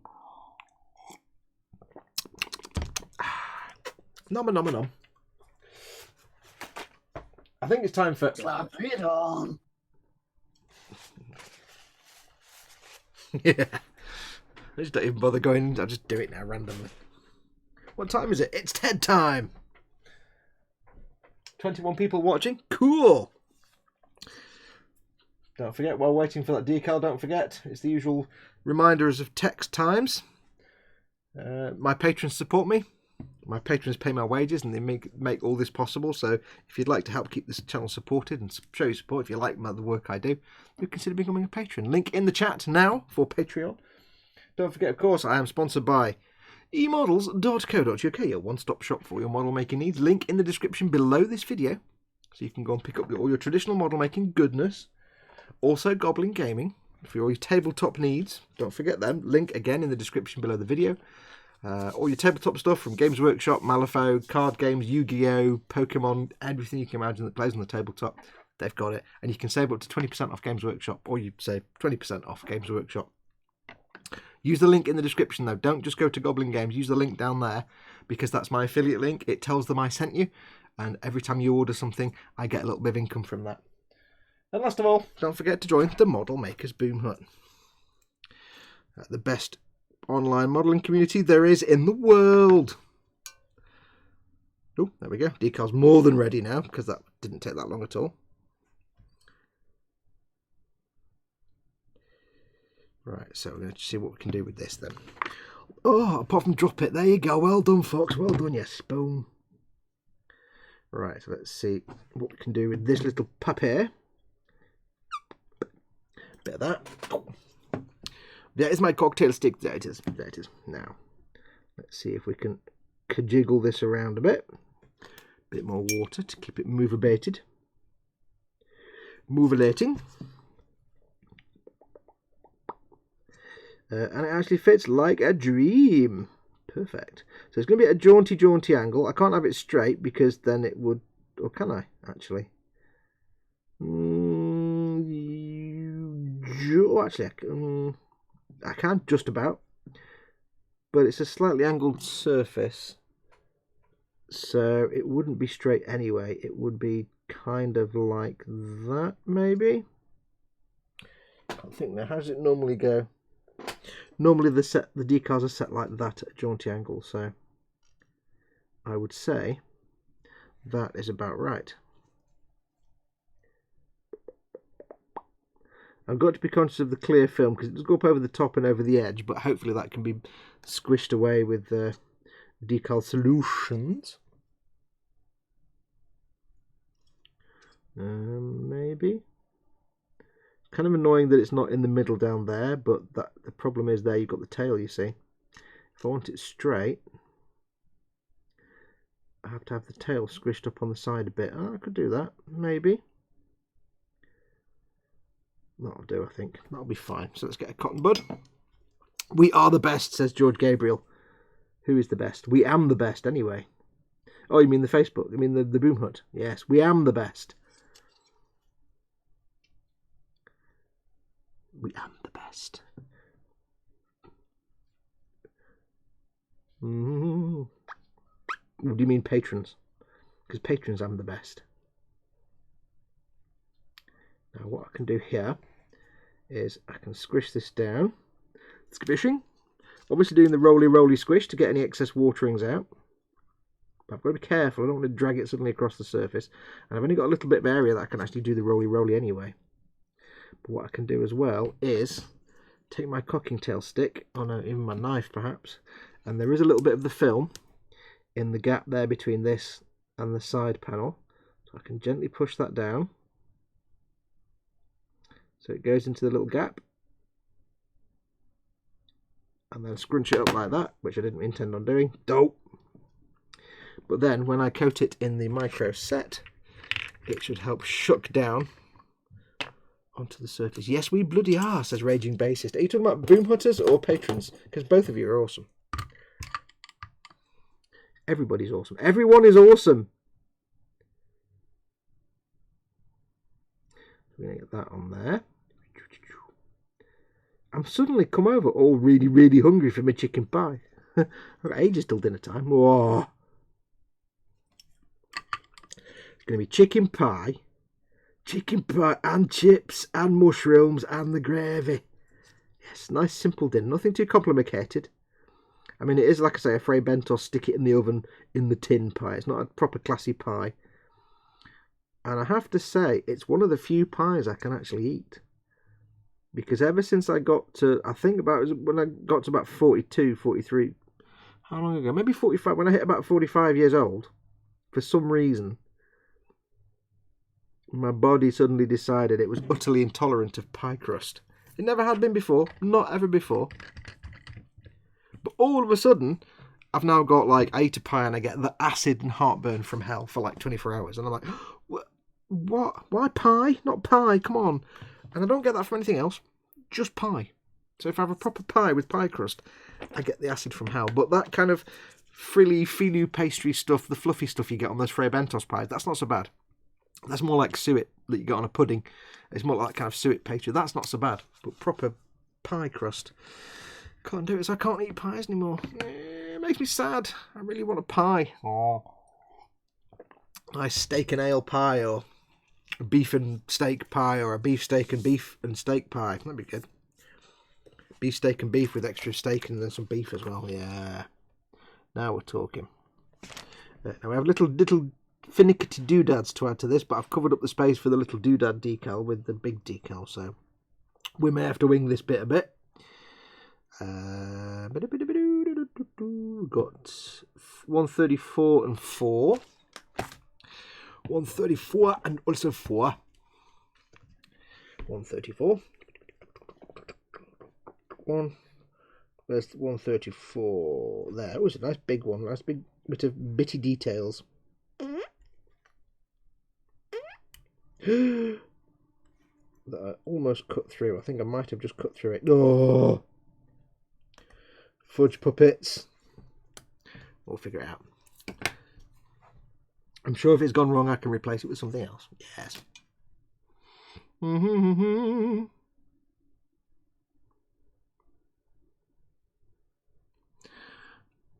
It puts the decal in the water.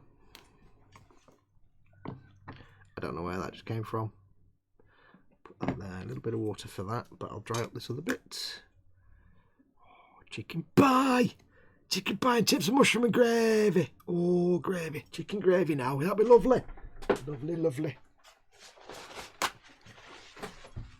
My chicken pie, please like and subscribe. My chicken dinner part 1. Like and subscribe. If it's short, is it short?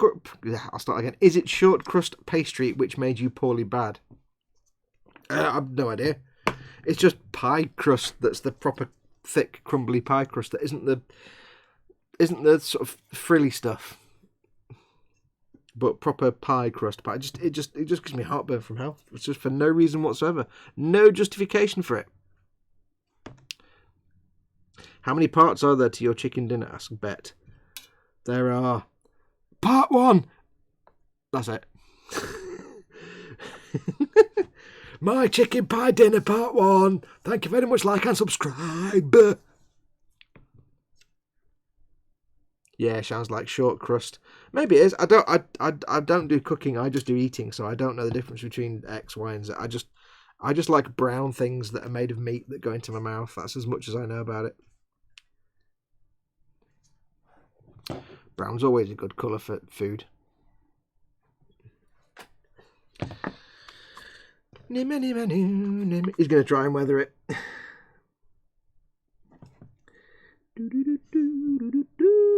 Looks like an imperial eagle, that little bit.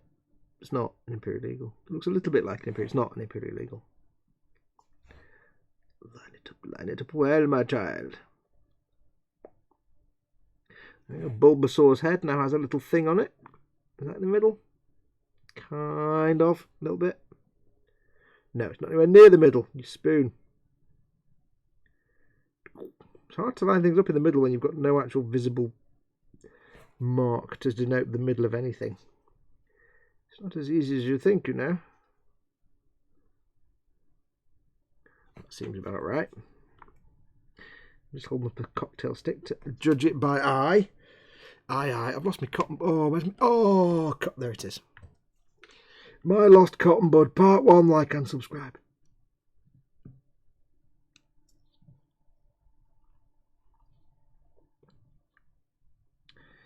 And it's gone wonky. Yo, spoon. Why I order? I knew it would do that. Spent ages lining it up, and then you try and squish it down. You tamp it down, and it goes, you know what? Bye, lol. Fundament. You're a right little fundament, aren't you?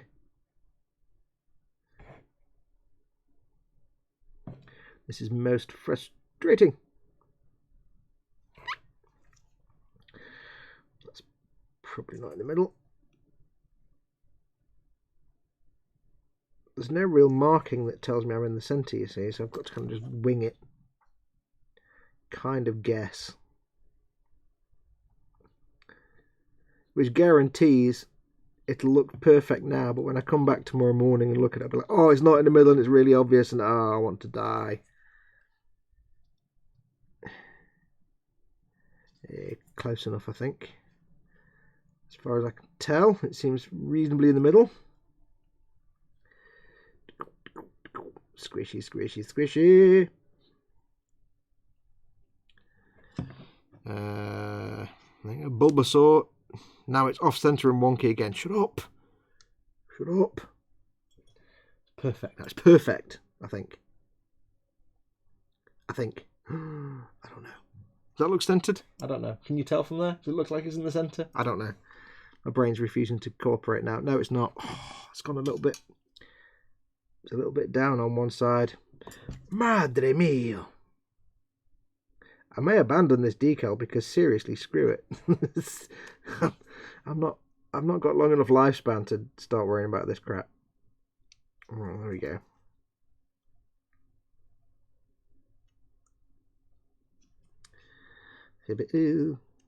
Or you could just come off. That'll do. That's fine. Do you know? Can't get the goddamn staff. Now I'm dropping it and every... Oh! Right. Stay there. Do not move. Do not move ever again. I I think that's about as good as I'm going to get it. Let's get this thing stuck down before it has a chance to bugger off again.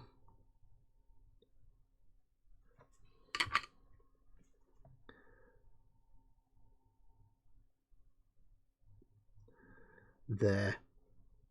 For you, Tommy, the vote is over. You will stay there. And there will be no escaping.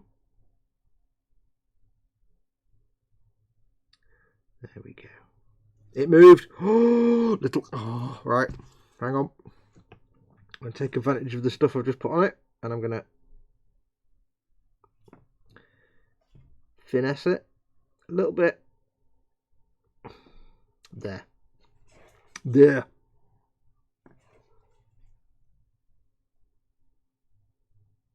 A little bit. You notice I'm going quiet when I'm doing the real thinky bits. I'm concentrating.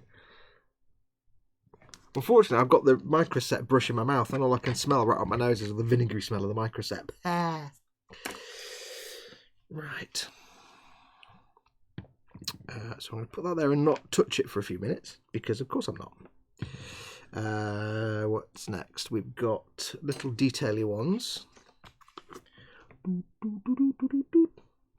But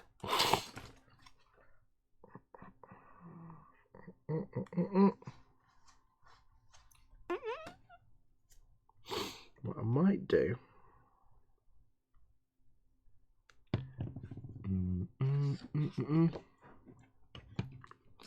see, I've got 2 decal sheets here now, and on both of them I've got one in red where it says Shanghai and one in white.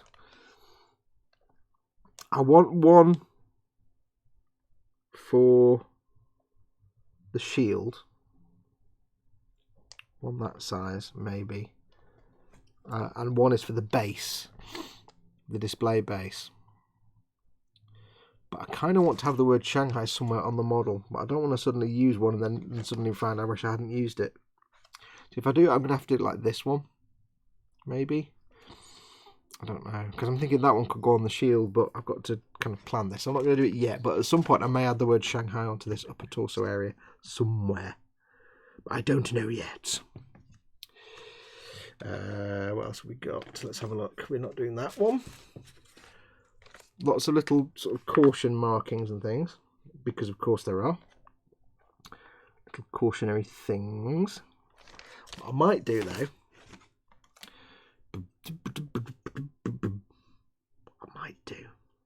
this is where I can have some fun, you see. What I might do is get a couple of these license plate decals. Yeah.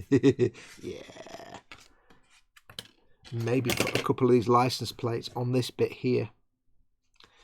Just kind of like they've been stuck on somewhere, maybe. Or on the back, perhaps. I don't know what's going to be covered up by the backpack. Probably most of that. I think here. On this bit. And I think because it's red, I need not the red one. So a green and a blue, maybe, I think. A green and also a blue. Let me cut this from the paper, and then we may apply them to the vehicle. I have many, so I can do more if I need to.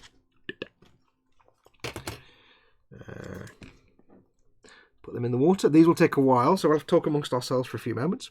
Blue one says Raging Base. Yeah, I'm going to give it a green and a blue, I think. And what I'm going to do is I'm going to put one on top of the other, and then when I get around to doing the ink outlining, I'll do an ink outline around them. As if they've just been stuck on, like, and then one on top of the, like somebody's collecting them. I don't know, I'm just making it up in my head. I'm making up fluff for my own model. I'm making up model fluff. Is that a thing? I don't know, it is now.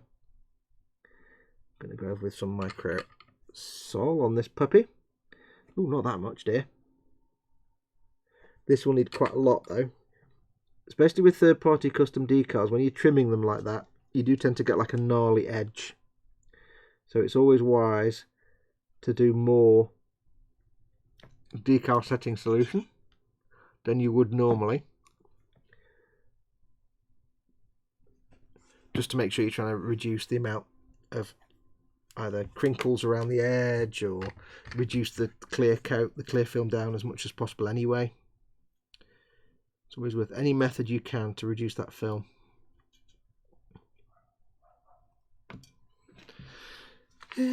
Ah, nice, says bassist. A little bit of a headache. Not major. Now, I'll get these 2 decals done, and then I think we'll call it a day. I need to go make the dinner with the chicken pie. Chicken pie. Please don't throw it across the room. No. Nothing is being thrown anywhere. Yeah, so George, I'm going to get these 2 license plates. I'm going to put them on here. I would put them there, but you've got all these recessed bits and it won't really work, so I'm going to stick them on there. And I might do some others elsewhere, because I've got the license plates. That's kind of cool. I've got the jumbo one, Les Routiers Européens. What else have we got? International Truck. Fern Schnell Gut. I like that one. I love daft trucking. Which one do you prefer, George? Do you want... I love Iveco trucking, I love DAF trucking, I love Volvo trucking, I love Scania trucking, I love Mercedes trucking. Which one tickles your fancy more? Iveco, DAF, Volvo, Scania or Mercedes? Or maybe more than one. Or maybe I'll just choose for you and you'll have no choice and you'll be like, oh, it'll be a surprise. Bearing in mind they'll probably end up getting covered up with weathering and you won't see them anyway. So, yeah. Mercedes. I knew you'd say that. And or Volvo. See, I'm European, so to me it's more like DAF. Because DAF sounds brilliant. Because Mercedes trucks are boring. But DAF trucks are old and knackered and therefore fantastic. Also, DAF is a great word. These are taking a while to come off the paper. Of course, it's hilarious. Thank you. So I shall give that bit a little coating of the... Which brush is it? The little coating of the Decal Soluzione.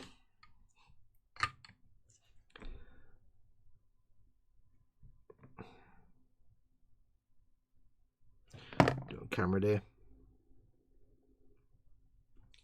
That's yellow. Of course, it's a slightly rougher surface, so I'll probably do more decal solution on that than I would normally, just to get it to bed down into that little pitted surface. I am a high-class broad, says George. I'm a princess. We break for nobody on his butt. I haven't got that one, unfortunately. We break for horses.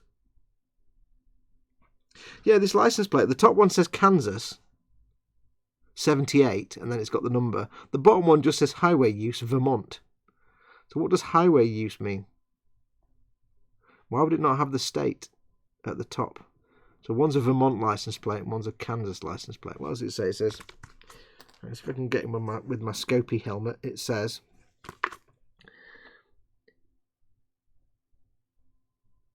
Kansas 78, 13167,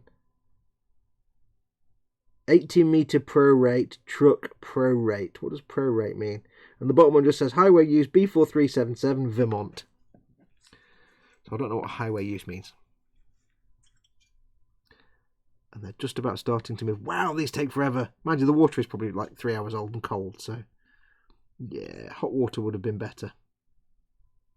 So I think what we're going to do is I'm going to do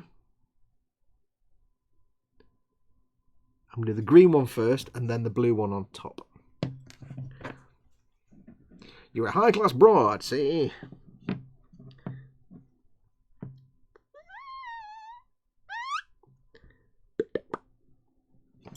Oops. Dropping. Green one first. And this is getting silly now, you see, but it's like, why not? I know it's nothing to do with... It's nothing to do with what's her face and the game and that. But let's just say it's in the style of Overwatch, in the style of Thingy's mech, in the style of Borderlands, and in the style of I'm making this shit up. Because why not? It's just fun. It's just another Sazabi for your collection, with a little bit of me thrown in, because I'm a little bit loopy. So I think it's sort of like a bit of Diva's mech with a bit of Borderlands and a bit of other goodness.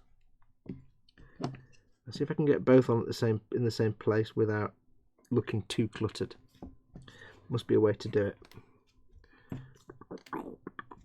Almost like this, you know, they've collected them off somebody else.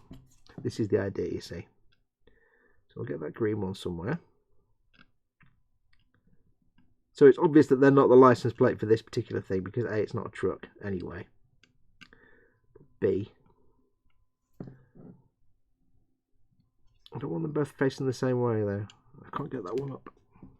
I can't pick it up now.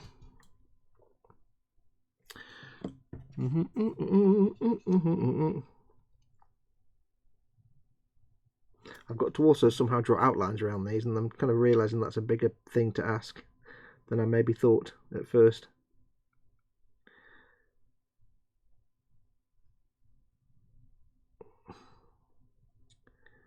There you go. So a couple of license plates stuck on the front, like they've been stuck on willy-nilly.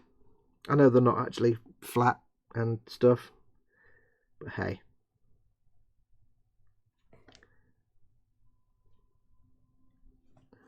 It's kind of moving further and further away from the Diva's mech, really. But you'll like it, George. Don't worry. When I build a model for someone, I take what they want and then I just go and build something else. That's what I do. Right, so you want a 1/48 scale U-boat in Kriegsmarine colours from 1944. Okay, and you want it to be U332. Okay, so what I've done is, here's a biplane in Borderlands paint job. And in neon, so you can see it in the club. There you go. Bye. Thanks. That'll be £700. Bye. Yeah, that's kind of how I work. Sort of. How does Fox work? Sort of. So when I come around doing the outlining, what I'm going to try and do, without completely buggering it up, is try and get outlines around these license plates, or at the very least, if I get chance, when I get chance, put a bit of a shadow between the two so it looks like one on top of the other. But if I can give it an outline, then it kind of looks like, in a video game model, a texture of a license plate applied to a curved surface rather than just a painted on thing.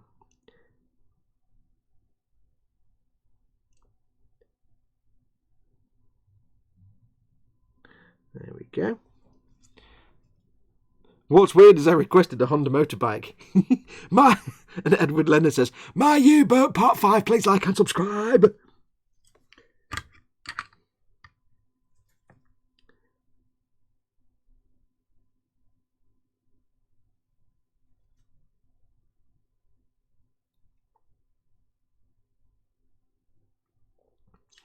Doodaloo-doo. So we've got 2 license plates, rather silly on there. I shall zoom in a little bit when I've put that brush down. What's weird is he requested a Honda motorbike, but what it means is he actually requested an actual Honda motorbike from a motorbike shop, and I'm sending him this. Yeah. Let me zoom in a little bit for you, so you can see that. Now it'll look crappy because it's a zoom. There you go. You've got a couple of license plates stuck on the front now, which will look silly when I get the outlining around them, and we have lots of, you know, bits of weathering and stuff. It's just going silly now, isn't it? Let's just be happy with it. I'm hoping you're happy with it, George. I'm kind of going off on a tangent now, and I'm having fun. So you may get some weirdness, like, you know, yeah, it's gone a bit weird now. But this is what happens when I start having fun. I just start getting crazy ideas, and then everything goes a bit weird. Right. So what I'm going to do, I shall leave it there because I'm starting to get a bit of a headache from wearing my space helmet of seeing constantly. I shall leave it there. Now, like I said before, don't forget, it's Chris's stream at 8 o'clock tonight. Change my glasses so I can see. Chris's stream at 8 PM tonight on his channel, Gross Models, and I will, if I get a chance, I'll go and join in, because I'll probably still be doing this anyway, so I can crack on with this while I'm on his stream. So do pop along. If not, of course, I'll see you all probably tomorrow. I'll do another one of these tomorrow at some point. Swig of water. So stay tuned. If you are subscribed to my channel, thank you very much. However, Sometimes I'm going to do these and I'm just going to start the stream. I'm not going to post up on Facebook and Twitter and spend 10 minutes changing my spelling because I spelled everything wrong. It's a faff to that. So there will be times, keep this in mind, that I'll just start streaming. So if you want to make sure you don't miss any, make sure to not only subscribe to the channel, but also make sure that you hit the notification bell. That way, when I do start a live stream, it'll send you a notification ping to say, Fox is live streaming, Model Making Guru is live and on the air. Come and watch it because you're a cool kid and all the cool kids watch Fox. Yes. So make sure you hit the notification bell. I'm quite pleased with that. Cool. Make sure you hit the notification bell as well. Hit the bell as well. I'll put that on there again. There we go. So make sure you hit that bell. But that's going to do us, I think. So I'm going to get ready to press some buttons. I'm going to go make me dinner, me chicken pie and chips and gravy and mushroom. Yes, yes, pie, ingredients, chicken and pie. Oh, I've got the energy now. Right, anyway, so yes, I shall say thank you very much for watching.